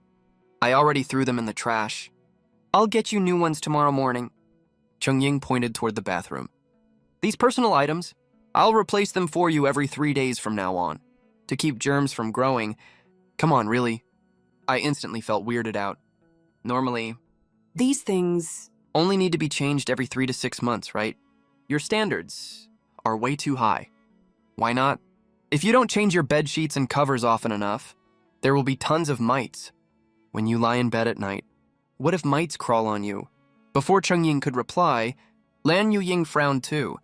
I already changed all your bedding. Anyway, I'll change them every 3 days from now on. Fine, we'll do it your way. I wisely backed down. I thought they're great in every other way. It's normal for them to be stricter about cleanliness. The next morning, I woke up again. Unlike the quiet morning before, this time, still in my bedroom. I heard the sound of a TV show. It seemed to be coming from one of the TVs in the villa. But wait, didn't I sell all the TVs at home a long time ago? I opened the door. I saw something unbelievable again. On the sofa, Ying was boredly pressing the remote, changing channels nonstop. On the wall across from the sofa, a TV at least 32 inches big was playing all kinds of shows. I was confused. Do pretty girls not need sleep? Our little lecture last night went on until 3 a.m., but Ying didn't look sleepy at all. What surprised me more was how they put that TV up. I didn't hear a single sound while I was asleep. You're awake. When Ying saw me come out, she put down the remote. I was going to ask if she was really not tired, but the words died on my tongue. Instead, I asked something else. Where's Chong Ying? She's making breakfast in the kitchen. Ying froze for a second, then glanced guiltily toward the kitchen. I wanted to help too, but she kicked me out. She can cook? I doubted it. Ying not being able to cook was what I expected. My fiancé was always the center of attention at school. It was unlikely she knew how to cook. But Chong Ying, a super rich girl? I seriously doubted she could. I was really suspicious about that. Actually, I can cook too, but Chong Ying is better at it. Ying didn't want to be outdone, so she added quietly, I didn't waste any time. I hurried toward the kitchen. It's fine if she can't cook, but please don't blow up the kitchen. But when I got to the kitchen, I was shocked by the food on the table. 4 dishes and 1 soup. 2 meat, 2 vegetables. They looked amazing just from the appearance. I quietly closed my mouth, ready to doubt no more. You're up. Perfect, come eat breakfast. Chong Ying was wearing an apron. She walked out of the kitchen, holding chopsticks and bowls. I swallowed the stupid question. About whether breakfast was too fancy? Waking up to a mature beauty. Cooking for me personally? Asking that would just be ungrateful. But there was one thing I had to ask. There are only 3 pairs of chopsticks. Aren't we using serving chopsticks? Judging by their late-night meeting yesterday, I thought they'd care a lot about this. No need. It's too much trouble. Chong Ying set the bowls and chopsticks down and turned down my idea. Yeah, we're gonna be close anyway. Using serving chopsticks now is just fooling ourselves. At the dining room door, Ying, who'd just walked over, also said she didn't mind. I was speechless for a second, watching them start eating without worrying. I was getting more confused about their hygiene rules. I hesitated for a bit, then finally picked up my chopsticks and ate. Eating can't be wrong. Surprisingly, even though they ate politely, they ate pretty fast. And they didn't eat much. It didn't take long before they put down their chopsticks. They didn't say anything, just sat next to me watching me eat. I felt a little weird being watched like this. Normally, being watched by 2 school bells would be a total treat. But the problem was, The way they looked at me? it was like rabbits staring at a carrot. It really creeped me out. After a long silence, I finally couldn't help it. Why are you staring at me? We're waiting for you to cultivate. The sword energy from the morning sun is the strongest all day. Cultivating now works way better than any other time. We're watching you, so we don't waste the best time of the day. You 2 go ahead first. I'll start after I wash the dishes. I reached to clean up the table. Don't bother. Leave it to the robot. Unexpectedly, Chong Ying stopped me. The standard model robot I ordered last night was expedited and delivered already. It can handle all this chores from now on. I followed where Chong Ying pointed. I saw some weird-looking machine, 6 mechanical arms and moving on wheels. Totally different from most human-shaped housekeeping robots. Post-meal cleaning starting soon. Estimated time, 20 minutes. Please inspect at 9:20 a.m. The robot spoke in an electronic voice. I put down my chopsticks and bowl and walked straight to the middle of the yard. I sat cross-legged, using the mainstream cultivation method now. The tiny sword energy in the sunlight first enters the sword master's body, then goes to temper the sword maiden's blade. After the sword maiden is tempered, all her stats will improve. It's just like water flowing downhill. The sword maiden's stats will flow back to the sword master through their contract. This back and forth allows both to grow stronger together. The higher the sword master's talent, the faster the efficiency. The faster you can draw a sword speed from the light, and the faster you can cultivate. Likewise, the higher the sword maiden's talent, the less sword speed is wasted. The more you can use to temper the blade. That's why people are crazy for high talent. Contract partners, they directly decide your future cultivation speed. Of course, in the end, the sword master is still in control of this method. The sword maiden only needs to use a little mental energy to let the sword speed temper her body. It's easy for the sword maiden, but she gains just as much as the sword master. That's why even though sword masters are in charge, they're often called sword controllers. It feels like the saying, only exhausted oxen, never worn out fields. The two girls looked at each other. At the same time, they turned into Blue Frost Sword and Purple Lightning Sword. They floated in front of me. The three of us formed an equilateral triangle. I closed my eyes. I focused on drawing sword speed from the surrounding light. Carefully, I channeled that sword speed into the Blue Frost Sword. At that moment, my talent showed itself. Nothing seemed to happen to the light around me, but an endless stream of sword speed was being absorbed into my body. It kept tempering the two famous swords in front of me. Soon I could feel the feedback from Blue Frost and Purple Lightning. Something filled my flesh and blood. It was itchy and sore. I didn't open my eyes. I kept meditating, absorbing sword speed. I knew muscle soreness meant my strength was rising. The sword maiden sends back stats to the master, based on her talent rank. That's another reason sword maiden talent matters. The better her talent, the higher the percentage of stats sent back to the master. The higher the master's stats, the longer you can keep training, the better you can temper your sword maiden. Because of this, a high talent master and maiden make a perfect team. Their cultivation speed grows exponentially. Theoretically, an F-rank sword maiden can only send back 10% of her stats. An A rank can send back 100%. As for S rank and above, they can even pass on some of their talent traits. I focused and felt it clearly. The two sword maidens' talents had indeed given me part of theirs. Right now, even without holding Blue Frost Sword, the King's Sword talent still worked. It just wasn't as strong. You could call it the light version of King's Sword. As for Purple Lightning Sword, it gave me part of the stone-breaking sword trait. I could feel my body getting a lot tougher. If I bumped into something exploring a cave later, I wouldn't go weak or get cut and bleed right away. All in all, the talents the two girls passed on were really useful. They gave me more ways to fight. Even when I'm alone, at least when I meet punks like Sun Xiao Chuan, I won't have to waste sword speed anymore. As I was savoring this feeling, I suddenly noticed the two girls in front of me had turned back into humans. They both stood up and stretched. Are you switching positions? I thought I guessed what they were doing. Sword speed flowing between the three of us is like electricity in wires. Besides me, the source, no matter how talented the upstream sword maiden is, there's always some resistance. Because of that, the lower you are in the sword speed chain, the slower you cultivate. To be fair, we do have to switch places every now and then, but isn't it a little too soon after only an hour and a half? Ying was stretching. When she heard me, she burst out laughing, forgetting to be ladylike. What are you laughing at? Did I say something wrong? I was confused. Wait, you don't think we'd bicker over something like that? Ying kept laughing. Lan Ying beside her quietly explained, It's already noon. Ying and I are going to eat first, then keep cultivating. Noon already? I froze in shock. I couldn't believe it. As I looked at my personal terminal, to me it felt like only an hour and a half had passed. Ying stopped laughing. That's the price you pay for contracting two sword maidens at once. You might not know this, but if a sword master contracts two sword maidens, their sense of time runs at half the real-world speed. Is that a thing? Then if I contract a third sword maiden, won't my felt cultivation time be just 1/3 of real time? I was amazed. That's why I told you yesterday not to contract too many sword maidens. Chong nodded. She remembered her family records.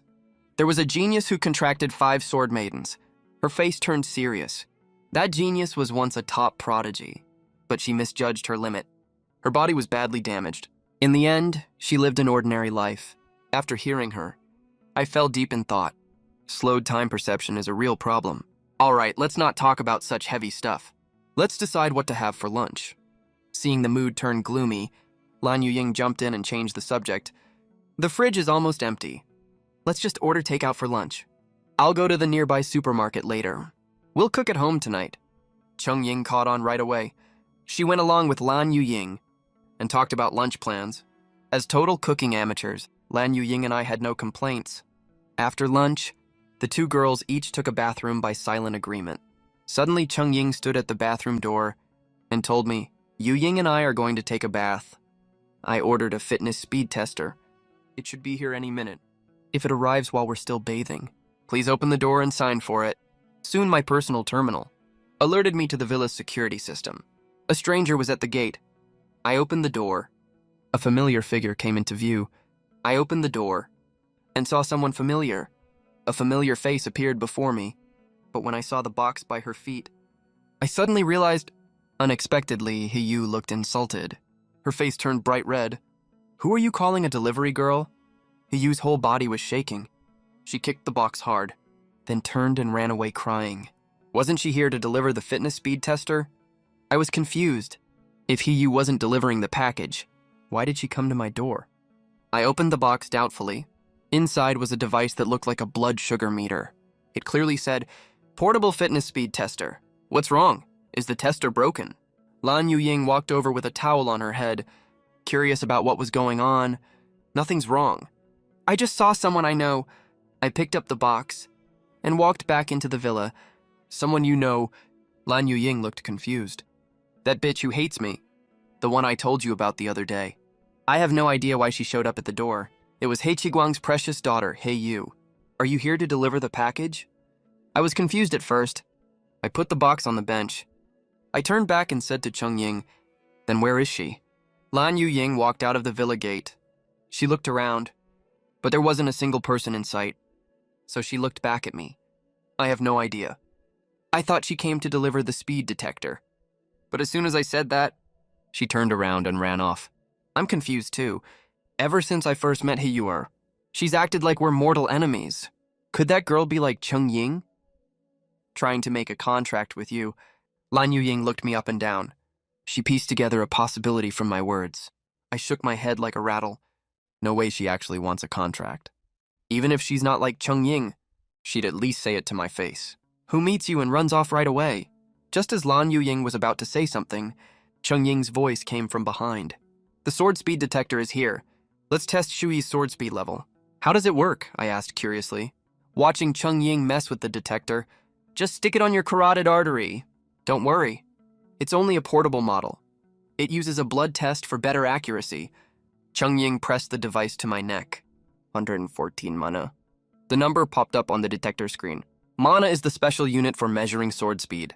Under normal circumstances, since stars are constantly releasing massive amounts of light, ordinary people also have a little sword mark in their bodies. Most boys who just awaken their talent have about 10 mana of sword speed inside. Their physical fitness and nerve reflexes are a level higher than ordinary people.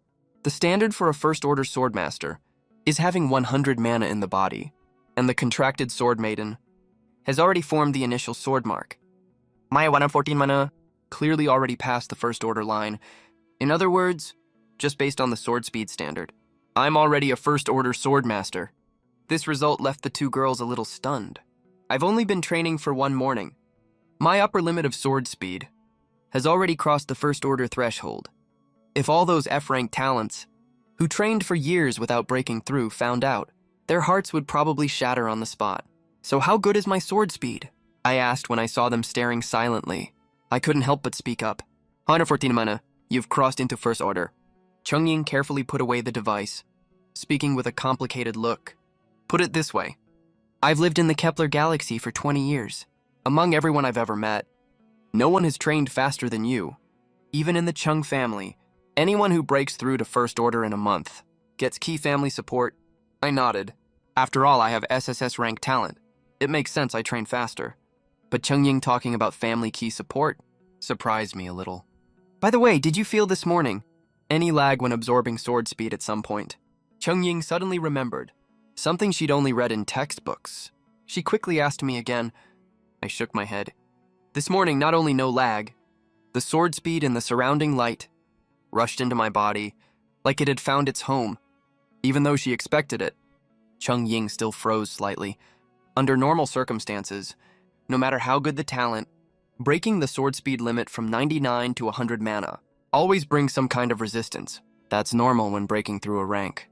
Even those experts written in history books, only a very few, felt no stagnation at all when breaking through, even with the evidence right in front of her.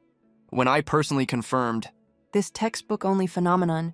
Chong Ying still felt it was unreal. As Chong Ying stared blankly again, I asked her instead, speaking of the Kepler galaxy, are the stars you have brighter than our sun? Does training go faster there? I'm really curious about the Kepler stars. From my experience this morning, the speed of absorbing sword speed largely depends on how much sword speed is in the surrounding light. If there's a star brighter than the sun, training speed there would probably be faster than on Blue Star. Were you zoning out in class? Isn't this basic knowledge? The sun is brighter, of course. Lan Yuying snapped out of her daze and answered first. I just pretended not to hear. The original owner should take the blame. All 3 years of high school. The original me just slacked off the whole time. Since I transmigrated, I've learned many basics, but I still know little about the Human Federation structure outside Blue Star. In that case, wouldn't training at Chong Ying's home be slower than on Blue Star? I pressed Chong Ying further, but to my and Lan Yuying's surprise, Chong Ying shook her head. Most stars there are dimmer than the sun, but the Chong family has special methods to greatly speed up everyone's training. What method? Can we hear it? My curiosity was fully sparked. I really couldn't figure out what could enhance stellar light. It's simple. The Chong family artificially creates massive star radiation. Almost everyone on colonized planets passively gets a training boost. Chong Ying's eyes involuntarily showed a bit of helplessness and disgust. You mean hydrogen bombs? Lan Yuying and I stared blankly at each other, then realized this explosive weapon was similar to stars. Right, they turn certain areas of each planet into permanent hydrogen bomb explosion zones. People train in the mild radiation from hydrogen bombs, so their training speed jumps. The price is shorter lifespan and all kinds of strange diseases. As soon as Chong Ying finished, I couldn't help but question, doesn't anyone stop this? Using nuclear fusion to copy starlight and training in radiation zones. I can't even imagine how many poor people in the Kepler galaxy have radiation sickness because of this. Trading side effects and lifespan for power. It's not just short-sighted, it's drinking poison to quench thirst. Yeah, the Human Federation can't allow something that harms an entire planet. That's not right. Lan Yuying also looked confused. Growing up, astronomy textbooks always described the Kepler galaxy as full of experts and rapidly developing, but now Chong Ying, someone who actually lived there, was saying something completely different. She really wanted to know which side was wrong. It's not that no one wants to stop it, it's that they can't, seeing both of us curious. Chong Ying sighed helplessly from what I just said. You probably don't realize how harmful this is to the planets. Let me give you an example. Males in the Kepler galaxy, due to cell distortion from nuclear radiation, all have to preserve their sperm before age 20. Otherwise, their children have a high chance of being deformed. Chong Ying's voice wasn't loud, but the other two could still hear her deep hatred in it. But even so, the Chong family has been nonstop ever since they settled here, dealing with the nuclear explosions. From ordinary citizens of the Kepler galaxy to the top leaders of the Human Federation, everyone knows exactly what's going on. Do you know why? Lan Yuying and I both shook our heads and sat down on the sofa with Chong Ying. The two planets are 500 light years apart. This distance means that people living on Blue Star, when they look up at night, only see what the other side looked like 500 years ago. If we only relied on electromagnetic waves to send information, Blue Star's understanding of the Kepler galaxy would always have a 500-year delay. Fortunately, thousands of years ago, the Human Federation obtained dimensional teleportation arrays in reverse, and several other special communication methods. That kept humans across galaxies from being completely isolated. But these special communication methods can go faster than light, yet the resources they need are astronomical. Usually only the planetary headquarters can afford them.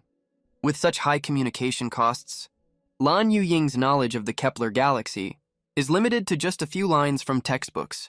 I don't even know where the Kepler galaxy is, seeing us both shake our heads. Chong Ying stopped beating around the bush. She sat on the sofa and fell into memory. Actually, it all started with the great cosmic colonization era thousands of years ago. Back then, people on Blue Star reverse engineered, from monster invasions, technology that allowed interstellar travel.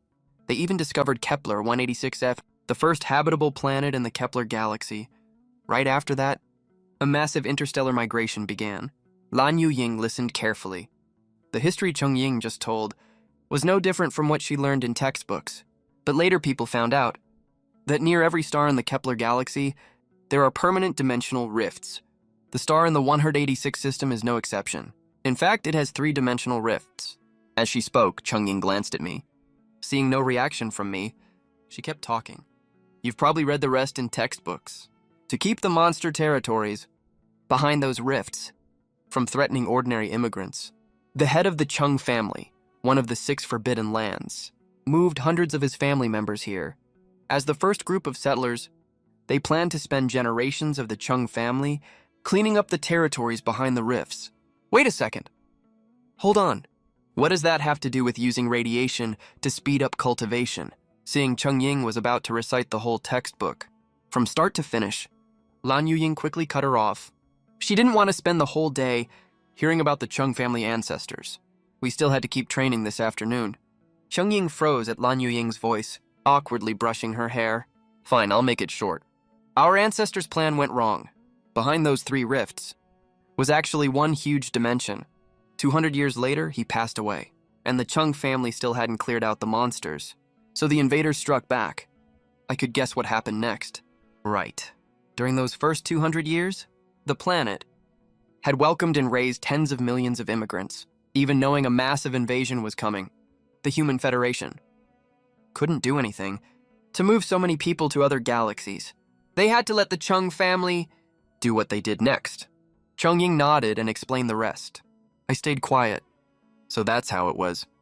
No wonder the Kepler galaxy has always been the front line where humanity fights off monsters. That explains why Blue Star rarely reports on the Kepler galaxy. Blue Star hasn't faced a direct monster invasion.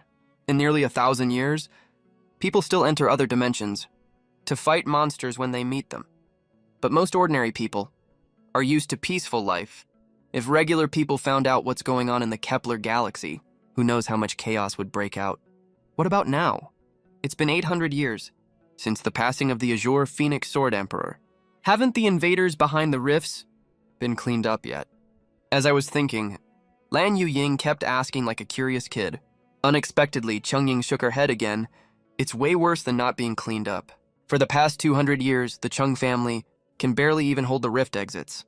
Without help from experts of other human galaxies, the entire Kepler galaxy would have become a monster playground long ago. At this point, Chong Ying looked at me strangely. Why are you looking at me? The dimensional rifts can't have anything to do with me, right? Somehow, in Chong Ying's eyes, I saw a weird sense of guilt. That was strange. I swear, I've never left Blue Star in my life. How could I be connected to the Kepler galaxy's dimensional rifts? Actually, you are very connected. Chong Ying paused and decided to tell me what she knew. Your parents disappeared in that huge dimension. I was completely shocked. In my memory, ever since my parents disappeared 8 years ago, both Blue Star officials and my parents' comrades never said exactly where they vanished. They kept it a secret. Even Lan Ying's parents never gave a straight answer. The few times we met, they just said I'd find out when I got strong enough and brushed it off. After I reincarnated here, I saw my cheap parents as just background. The only thing that touched me was the way the master bedroom was kept. If it weren't for the decent pension Blue Star officials sent every year, I would have almost forgotten I had parents in this life. I never expected today to get specific details from Chong Ying. I immediately asked urgently, did they go to help the Chong family on Blue Star's behalf? Chong Ying nodded. She opened her mouth like she wanted to say something, but said nothing in the end. For a moment, the room was deadly quiet, only the 3 of us breathing. Seeing I looked down, Lan Ying tried asking Chong Ying again. How strong are the invaders in that dimension? Is there any chance Uncle and Aunt are still trapped inside? Meeting both our gazes, Chong Ying hesitated and shook her head. Not much hope. That dimension has level 9 invaders. When your parents disappeared, they were only level 7. 8 years have passed. Chong Ying didn't finish, but we both knew the answer. The two girls looked at me worriedly. My feelings for my parents were clear from how I kept the master bedroom unchanged. Finding out they weren't just missing, but likely didn't survive, must be too much to take right now. But the next second, I stood up from the sofa. Don't worry about me. I won't fall apart just because I know the truth. No matter what happened. Once we get stronger, we'll go to that dimension ourselves. My voice showed no emotion. Like I really wasn't affected much. As for this afternoon, let's keep training. Right after I spoke, Ying shook her head firmly. You don't look so good right now. If you keep cultivating recklessly, you could get seriously hurt. You're right, I should be careful. I shouldn't even have told you all this today. This afternoon, let's just pause our training for now. Ying also agreed with Ying. As she spoke, she suddenly noticed something off about my expression. Then she quickly changed the subject. But we can take this chance instead. Let's go to the Sword Warrior Service Center. Your sword speed has already reached the 114 mana limit. That means we should be able to carve your initial sword mark now. The cultivation effects of a sword master and sword maidens are linked to a certain extent. Since I've already broken through to the first stage, that means there's a high chance they meet the requirements to carve their initial sword marks. But testing and tempering a sword maiden isn't as simple as you think. We have to do a full test at the Sword Warrior Service Center in each city. Only then will it count. All right, I'll go with you two. Seeing both girls were against continuing training, I didn't insist anymore. I knew deep down it wouldn't affect me, but skipping just half a day of training wouldn't make much difference anyway. Besides, carving the initial sword mark is also really important. I was also looking forward to seeing if I could purify them again while they carved their initial sword marks and help them become true SSS-Rank sword maidens. Soon, the three of us arrived at the Donghai City Sword Warrior Service Center. We walked up to the glass entrance wearing masks. This service center is right in the center of Dongcheng District, Donghai City. Calling the land here priceless is no exaggeration at all. What this sky-high price buys is absolute safety. Besides the massive dimensional barrier that covers the entire Dongcheng District, the Sword Warrior Service Center has a second, even stronger dimensional barrier. Just the huge one covering Dongcheng District is enough to turn any low-ranked demon raiders that appear near Donghai City into ashes. That's why Dongcheng District is known as the core area. Its land prices and prosperity far surpass the other three districts. All of it comes from the sense of security brought by that massive dimensional barrier and the small, powerful dimensional barrier at the Sword Warrior Service Center was created 1,000 years ago to defend against large-scale demon raider invasions. It was the last resort of the war era. It hasn't been fully activated in hundreds of years. It's no exaggeration to say, even if a 7th-ranked demon raider suddenly appeared in Donghai City, it could never break through this core barrier. Once we reached the entrance, we each used our personal terminals to pass through the glass gate. We could finally take off our masks. I let out a long breath. If the news about me killing Sun Xiaochuan wasn't still blowing up, I would never have kept my mouth and nose covered the whole way. After resting for a bit, the three of us walked up to the registration desk. The young man in charge of registration didn't even look up. He asked in an annoyed tone, "Name? Shuyi." I frowned slightly, but I didn't say anything in the end. This guy was just a regular person. Getting a front desk job here was definitely through connections. Unless I had to, I didn't want to clash with him. Shuyi sounds familiar? Age? The guy asked, still not looking up. 18 years and 1 month old. I answered patiently. 18 years and 1 month? Just awakened this year, senior 3 grad. What are you here for? The young man finally looked up at me, then immediately stared at Chong Ying and Ying beside me. We're here to check if our sword maidens qualify for carving initial sword marks. I frowned tightly. I didn't want to fight some connected brat here. The story of me killing that thug Sun Xiaochuan was still blowing up all over the news.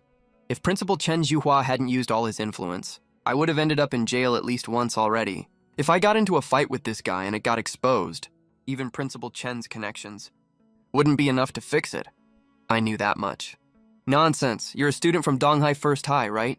Your grade's awakening ceremony just ended less than a week ago. There's no way you can carve a sword mark already. Get out of here. Stop wasting testing resources. The guy spoke like a know-it-all, but his eyes kept wandering all over Ying and Chong Ying. Senior 3 graduates get 5 free tests in their graduation year. Our principal said that himself at the assembly a few days ago. It's been the rule for years. Please register us. Lan Ying frowned. She instinctively shrank behind me. The guy's aggressive stare reminded her of Sun Xiaochuan, who I'd already killed. She hated that feeling. If your principal said so. Go get him to register you then. I'm not doing it here. As he spoke, the guy ripped up the half-filled registration form and fed it into the shredder right in front of us. What's your problem?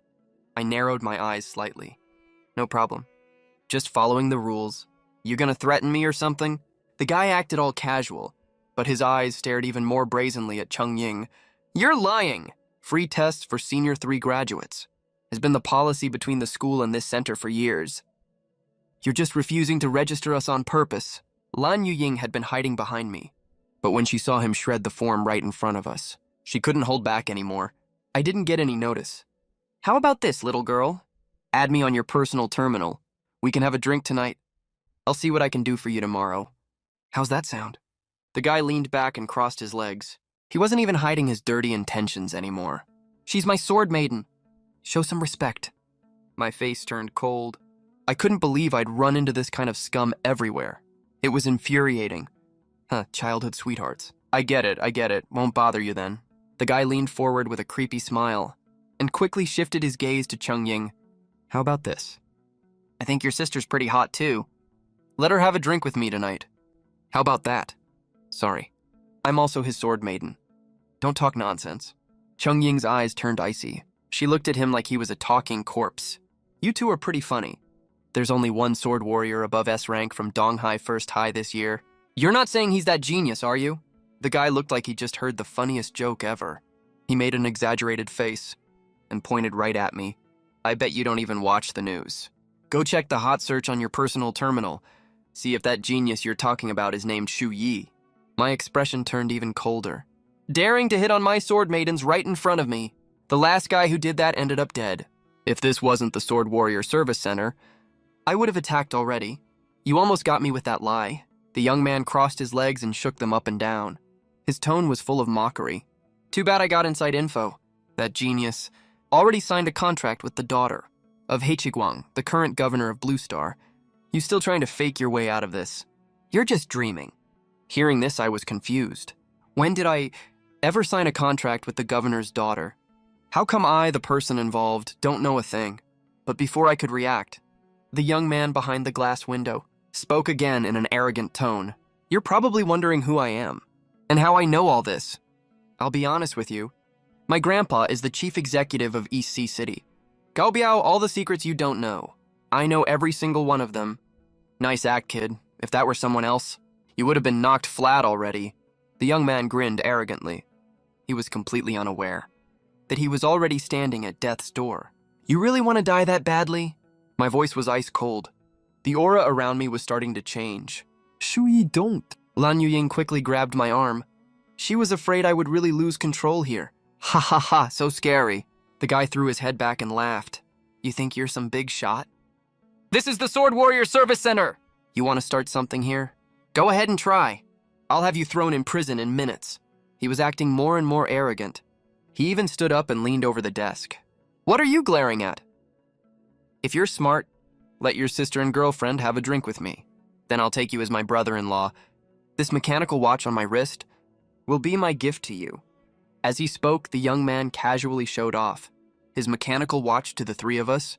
In this day and age, communication devices and watches have long been replaced by personal terminals with far more functions. Mechanical watches are just luxury items now. They're a symbol of wealth. The young man smiled proudly.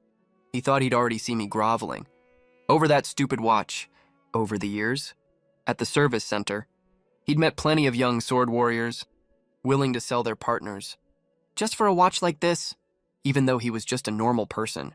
With this watch and the status and connections behind it, he'd fooled nearly 100 young sword maidens, but the nervous look he expected never appeared on my face. Instead, I stayed completely calm. Only in my eyes was there a trace of disgust and anger. It was the quiet before a volcano erupts.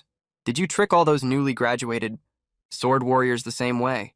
Looks like you're one of the smart ones. A lot of idiots really fell for it. They actually thought I'd introduce them to East Sea City's big shots. Please, with the looks of their sword maidens, they don't deserve to meet high society.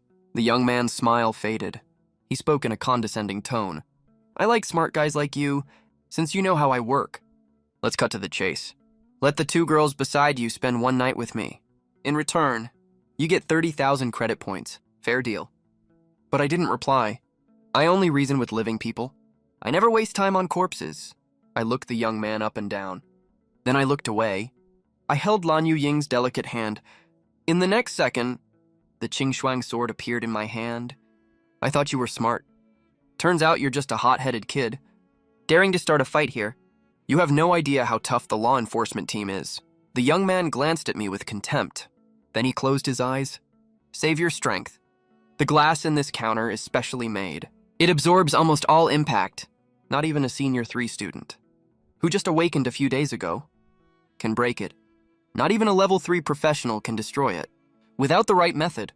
Before the law enforcement team gets here, I'll give you one last chance. Bring your sister and childhood friend to the presidential suite on the top floor of Kaohsiung Hotel tonight. Swear you'll follow me from now on. Then I'll tell the law enforcement it was just a misunderstanding. Deal? I didn't bother wasting breath on him. I simply slashed at the barrier. Then a loud dragon roar echoed. The Qing sword's energy hit the glass counter head on. In an instant, the glass didn't shatter completely, but a long crack split straight through it. The young man, who'd been so calm, widened his eyes in shock. His tone lost all its arrogance. Wait, don't be rash! We're both smart guys. Let's sit down and talk this out. If you agree, Gao Rao swears on his honor. I'll get you close to East Sea City's real upper class. I didn't even glance at him. I turned and held Chung Yin's hand. In the next second, the purple lightning sword inlaid with glowing stones appeared in my hand. Wait, she's your sister, right? How can she be a sword maiden too? Your talent is above S-class. The young man realized something was wrong. Frost sword maiden and a senior 3 student at East Sea First High. Both traits on one person. This Shu Yi in front of me is actually the SSS class genius from East Sea First High this year. This was way beyond his control. He could push around normal seniors, using his status to do whatever he wanted. But going against an SSS class sword warrior genius, even his own grandpa, the top official of East Sea City, couldn't protect him. After all, this was the only SSS class sword warrior on Blue Star in 1,000 years. Even Governor He Chiguang praised him non-stop. That was just a misunderstanding. Let's both take a step back. I'll register you right now. Let's just pretend none of this bad stuff happened. Deal? Now you're talking like a human. But from the moment you opened your filthy mouth and judged my sword maiden, you only had one path left, death. I shook my head and quietly sentenced him to death. Don't get too cocky, kid. If you really had a contract with the governor's daughter, I might fear you. But you contracted your childhood friend. No backing, no support. Offend me, and you won't last long. The young man stared at the crack in the glass and swallowed hard. But he still put on a brave face and threatened me. I ignored him. I raised the purple lightning sword toward the sky. In the next second, thunder and lightning exploded. Bolts of lightning tore through the dimensional barrier and slammed into the glass. Crackling sounds rang out. The special glass between us suddenly shattered. It broke into tiny pieces. No, impossible! This is Type 3 special glass. Not even a level 3 sword warrior can break it without special skills. Gao Rao, who'd been pretending to be calm, was completely stunned. Fake! This has to be fake! I get it now. Your sword maiden's talent is illusion. I must be trapped in an illusion. Suddenly, the young man thought he'd seen through it all. He grabbed a handful of glass shards and squeezed his fist tight. Blood poured from his hand. Why am I bleeding? This isn't real. Why is my hand bleeding? Staring at the blood soaking the glass, the young man finally accepted the truth. His face twisted into a flattering expression. Master Shu, I'm sorry. I really am sorry. I shook my head. There was no emotion on my face. Just know you're going to die. I didn't bother looking at this scumbag anymore. I silently summoned a bolt of lightning. In an instant, the lightning was ready. But at that moment, outside the service center entrance, a series of footsteps suddenly approached. I understood what was happening. That must be the law enforcement team the guy was talking about. So I didn't hesitate for a second. As thunder and lightning crashed down, the arrogant young punk turned into a pile of charcoal in an instant. Only his watch was left, shining like new. An old man in a formal suit, with a hunched back, appeared at the entrance of the service center. Gaorao was my only grandson, and you killed him. Do you have any idea what this means to my Gao family? The old man glared furiously, eyes bloodshot, staring at the pile of charcoal on the ground. Then he turned to look at me, the one who just struck, speaking in an old, vicious voice. Behind him was an endless line of law enforcement team members. No, you're wrong. I haven't spoken yet. Chong Ying, who had just returned to human form, spoke up first, making all the law enforcers look over in surprise. When your grandson was alive, he ran wild using your name, bullying and harming others. He was completely worthless to society. Or to put it another way, the only point of your grandson living was to anger everyone he could, and then die completely and suddenly, serving as a setup for a greater comeback. As soon as she said that, the whole place went silent. Many law enforcers even wanted to clap and cheer. She had spoken exactly what they were thinking. That bastard Gao Rao wasn't even a sword cultivator. But on a daily basis, he acted like he could order around these official law enforcers, like they were his servants. Just because his grandpa was the top official of EC City, now that Gao Rao was dead and gone, it really made these enforcers feel secretly delighted. But as happy as they were inside, they didn't dare show it on the surface. Cao Biao had been the top official of EC City for 20 years. Calling it total control was an understatement. If they showed even a little joy right now, they'd be shot dead the next day with 13 bullets in the back. Fine, you insolent girl. Since you killed my grandson, I'll send you down to keep him company. The old man's face twisted like tree bark. His withered finger pointed at the three of us. In an instant, a strange aura swept through the entire service center. A sword chi filled with rotten stench burst forth from the old man's fingertip, rushing straight toward the three of us. I may have lost my contracted partner, but I still have level 5 power. Just die peacefully. I'm afraid you don't have the ability. Chong Ying snorted coldly. From the ring on her right hand, she pulled out a device like a crystal ball. The next second, a light barrier spread out from it. In an instant, it formed a hemispherical barrier less than 3 meters wide. When the rotten sword key hit the barrier, it was like a mud ox falling into the sea. Not a single ripple was stirred up. It vanished without a trace. What kind of barrier is this? I asked Chong Ying curiously, looking at the crystal ball she'd casually placed on the ground. I wasn't surprised she had it. After all, she'd come alone 500 light years away. Her family must have given her life-saving items. Level 6 portable dimensional shield. It's the highest grade of portable shield. Not even this old bastard, who doesn't even have a sword maiden anymore, could break through this shield even if he was at full power. Chong Ying introduced the crystal ball proudly, stating its official name. How much is it worth, roughly? I looked at the twisted old man outside the barrier, reached out and touched the light screen. It felt like cotton candy. At cost price, about 30 million credits. I'd say mid-tier among level 6 items. Chong Ying paused for a moment, hesitated, then gave the number. I really feel like I'm living off you. Contracting with you was the smartest choice. I sighed in amazement. 30 million credits. That's almost enough for a whole luxury villa. I thought I was pretty rich after time traveling, but both of my sword maidens are loaded rich ladies. Lan Yuying spends 10 million credits a month. That already blew my mind. But I didn't expect Chong Ying to be even richer. Huh? What did you say? You're so unserious. There are so many people watching. Chong Ying sounded annoyed, but she looked clearly happy. I was about to tease her more when I glanced at Lan Yuying beside me. I quickly teased Yuying too, to be fair. You're a rich lady too. 10 million credits a month for living expenses. I never would have guessed, but Lan Yuying looked shocked. What? 10 million credits? I only get 2,000 credits a month. Before I could react, outside the barrier, Gao Biao spoke in an old, gloomy voice. I didn't know you had a level 6 dimensional shield. No wonder you dared to attack in front of me. But young people are still too naive. All law enforcement members, I command you to attack the barrier with full force. The enforcers looked at each other. They had no choice but to attack the barrier apologetically. When you're under someone's roof, you have to bow. Gao Biao, the top official of EC City, only needed to wave his hand, and their official positions would be gone instantly. As waves of sword chi crashed down, the barrier's light grew dimmer and dimmer. Most of these enforcers were only level 3. Only a few captains were level 4 sword cultivators. If they attacked one by one, it wouldn't affect the level 6 dimensional shield at all. But the problem was, there were just too many enforcers behind Gao Biao. Besides the first few hundred, all enforcers in East Sea City were coming non-stop. In less than half an hour, there were already over 1,000 enforcers attacking the barrier. Inside the barrier, Lan Ying spoke angrily. That old dog outside is really despicable. His grandson hurt countless people when he was alive. He was lucky to live as long as he did. And now he dares to use his power to force the law enforcement team to attack us. He really thinks he's the emperor of East Sea City. Right, too bad. The finishing move of my king's sword only works on demon invaders, or I'd stab him right now. Lan Ying nodded, regret clear in her voice. She looked worriedly at Chong Ying. Chong Ying, can your dimensional shields still hold? Probably not. Portable shields. We're designed to block just a few level 6 demon invaders. That's all.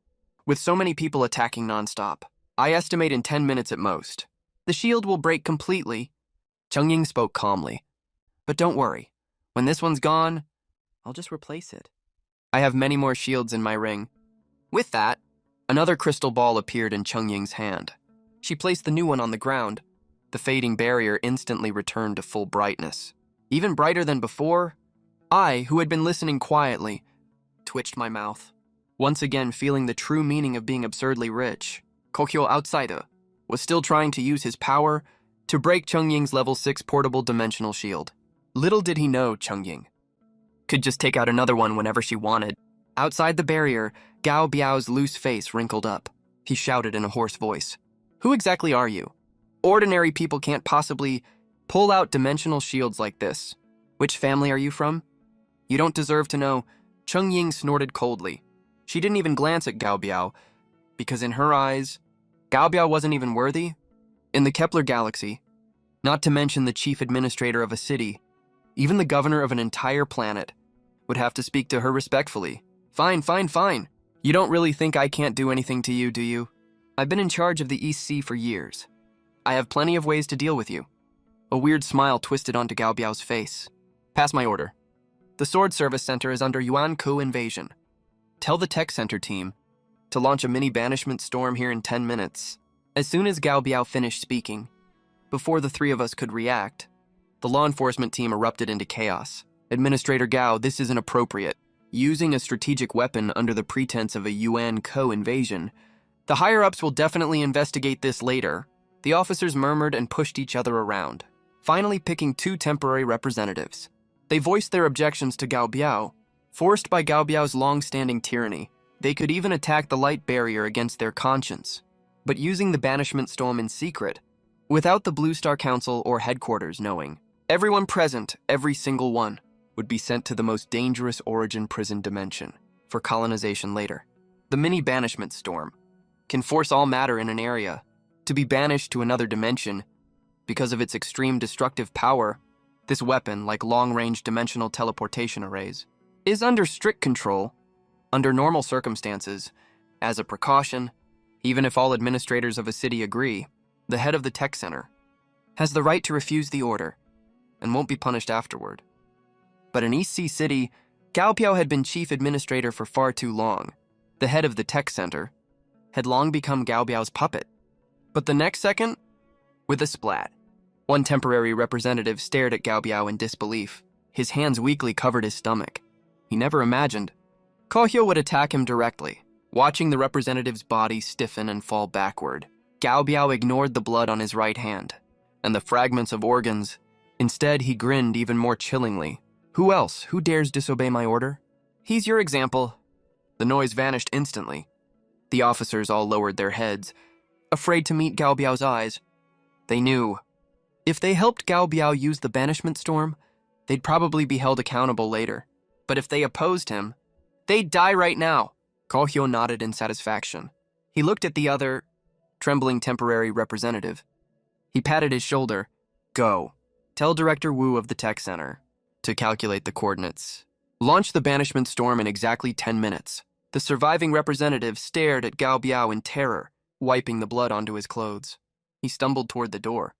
Gao Biao ignored the representative, who was wet between his legs in fear, and the poor soul, lying dead in a pool of blood. He turned his gaze back to the three of us inside the light barrier. You brats don't know your place. Daring to cause trouble in my EC. Then go get banished to another dimension. Inside the barrier, Ying clenched a Rubik's Cube. She truly didn't have any defense that could block the banishment storm. But she did have many teleportation items that could move her to safety quickly. If she hadn't considered the thousands of officers nearby, she wouldn't have taken out the teleportation cube. She would have used an offensive item to kill Gao Biao directly. But just as Ying was about to twist the cube, a big hand landed on her arm. My voice was calm. I sounded totally confident. Following my gaze, Ying saw a sweating middle-aged man. It was none other than Chen Shuhua, principal of East C. Number 1 high school. Principal, long time no see. You're finally here. I smiled at Chen Shuhua. Let's see who it is. You don't really think Chen Shuhua can be your savior? Kaofyo snorted coldly. He clearly didn't care at all.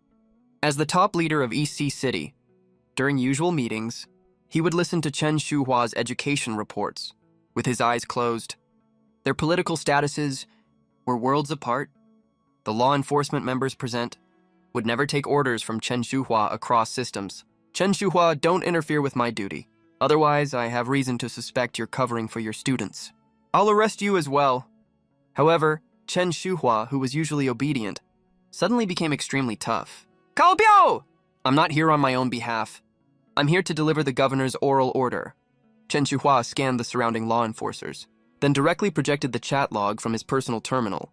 Governor's order, all forces cease attack immediately. Arrest Gao Biao at once. Secure the scene! On the projection, it was clearly the order from He Qiguang to Chen Shuhua. Seeing the real evidence, all the law enforcers present breathed a sigh of relief. On Blue Star, Governor He Qiguang was the highest law. They had only attacked the light shield because they were forced by Gao Biao.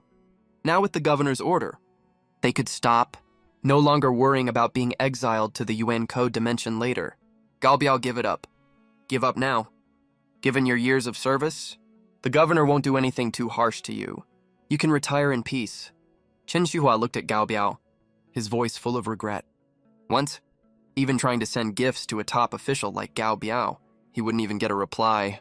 Now, he was the one delivering the sentence that ended Gao Biao's political career. Unexpectedly, Gao Biao snorted coldly, refusing to admit anything.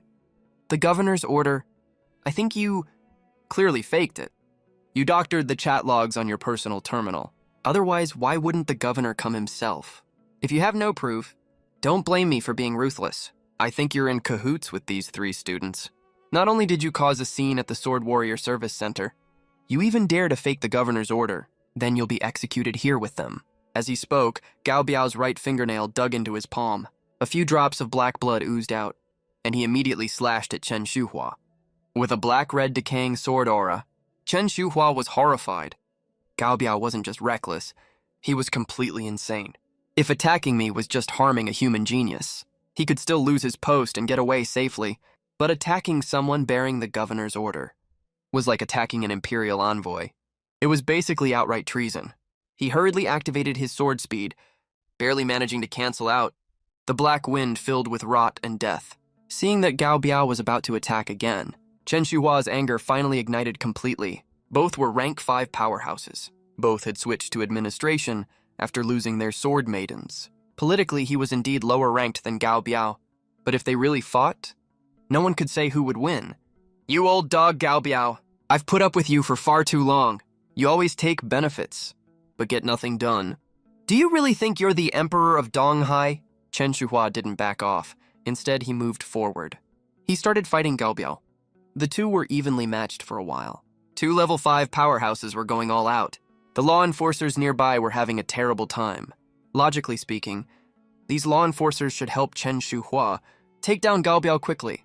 But the problem was, they were only level 3 or 4, facing the two fighting fiercely, not to mention helping even just the aftershocks, were enough to kill many unlucky ones on the spot. At this moment, most law enforcers began to squeeze to the edge. They were scared of becoming victims of this fight. These guys are real fence sitters. They just helped Gao Biao attack our shield. Now that the real fight started, they all ran faster than each other. Inside the light barrier, Ying looked at the chaos and complained a little. I shook my head and didn't respond. Most people joined the law enforcement team just to get an official status and live a better life. Very few truly want to uphold justice. They are just a tiny minority. Ying beside me was getting anxious. Should we activate the magic cube and leave first? If we don't get far in 10 minutes, we'll have to face the exile storm directly. I hesitated. Honestly, I never expected that Gao Biao, a politician, would openly disobey his superior's order. Even less did I expect that Chen Shuhua could fight Gao Biao evenly. It looked like neither would win soon.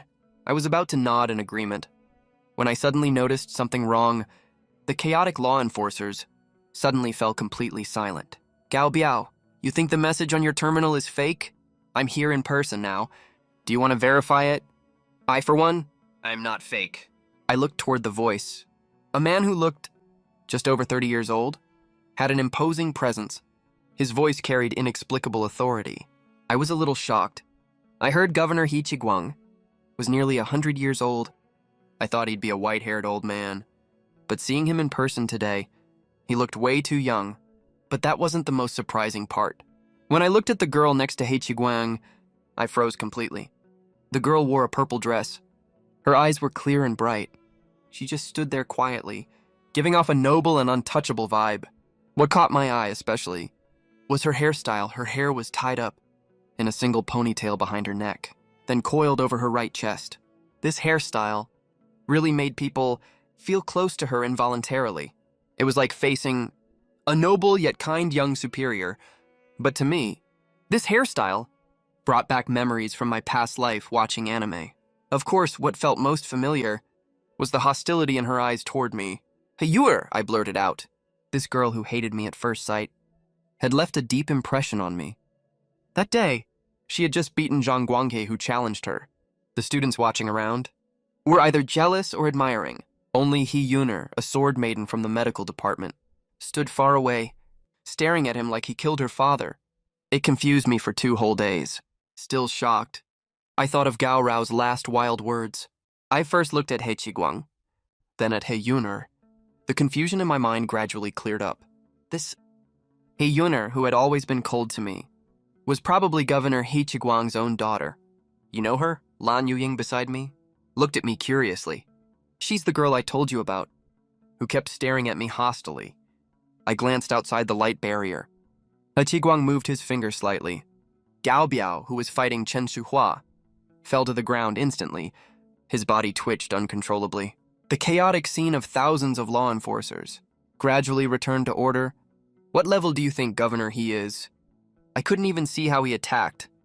I poked my fiancé, trying to change the subject from He Yuner. Normally, whoever rules a planet must be at least level 7. Only at level 7 can you sense dimensional fluctuations and prevent possible origin bandit invasions. Unexpectedly, Lan Yuying didn't reply. Instead, Chong Ying answered for her. So that means, Governor, he is a level 7 sword sovereign. Chong Ying's words shocked me. I turned my head toward Chong Ying, who was playing with a crystal ball. I thought administrative officials like He Chiguang would be at most level 6. I didn't expect he's level 7. To fully change the subject, I spoke my thoughts. But Chong Ying shook her head gently again. That's not right. As the mother planet of humanity, Blue Star's governors must be at least level 8 sword sovereigns. The planets you're thinking of with only level 6 governors were probably from 1,000 years ago during the Great Origin Bandit invasion. Back then, every galaxy was in danger.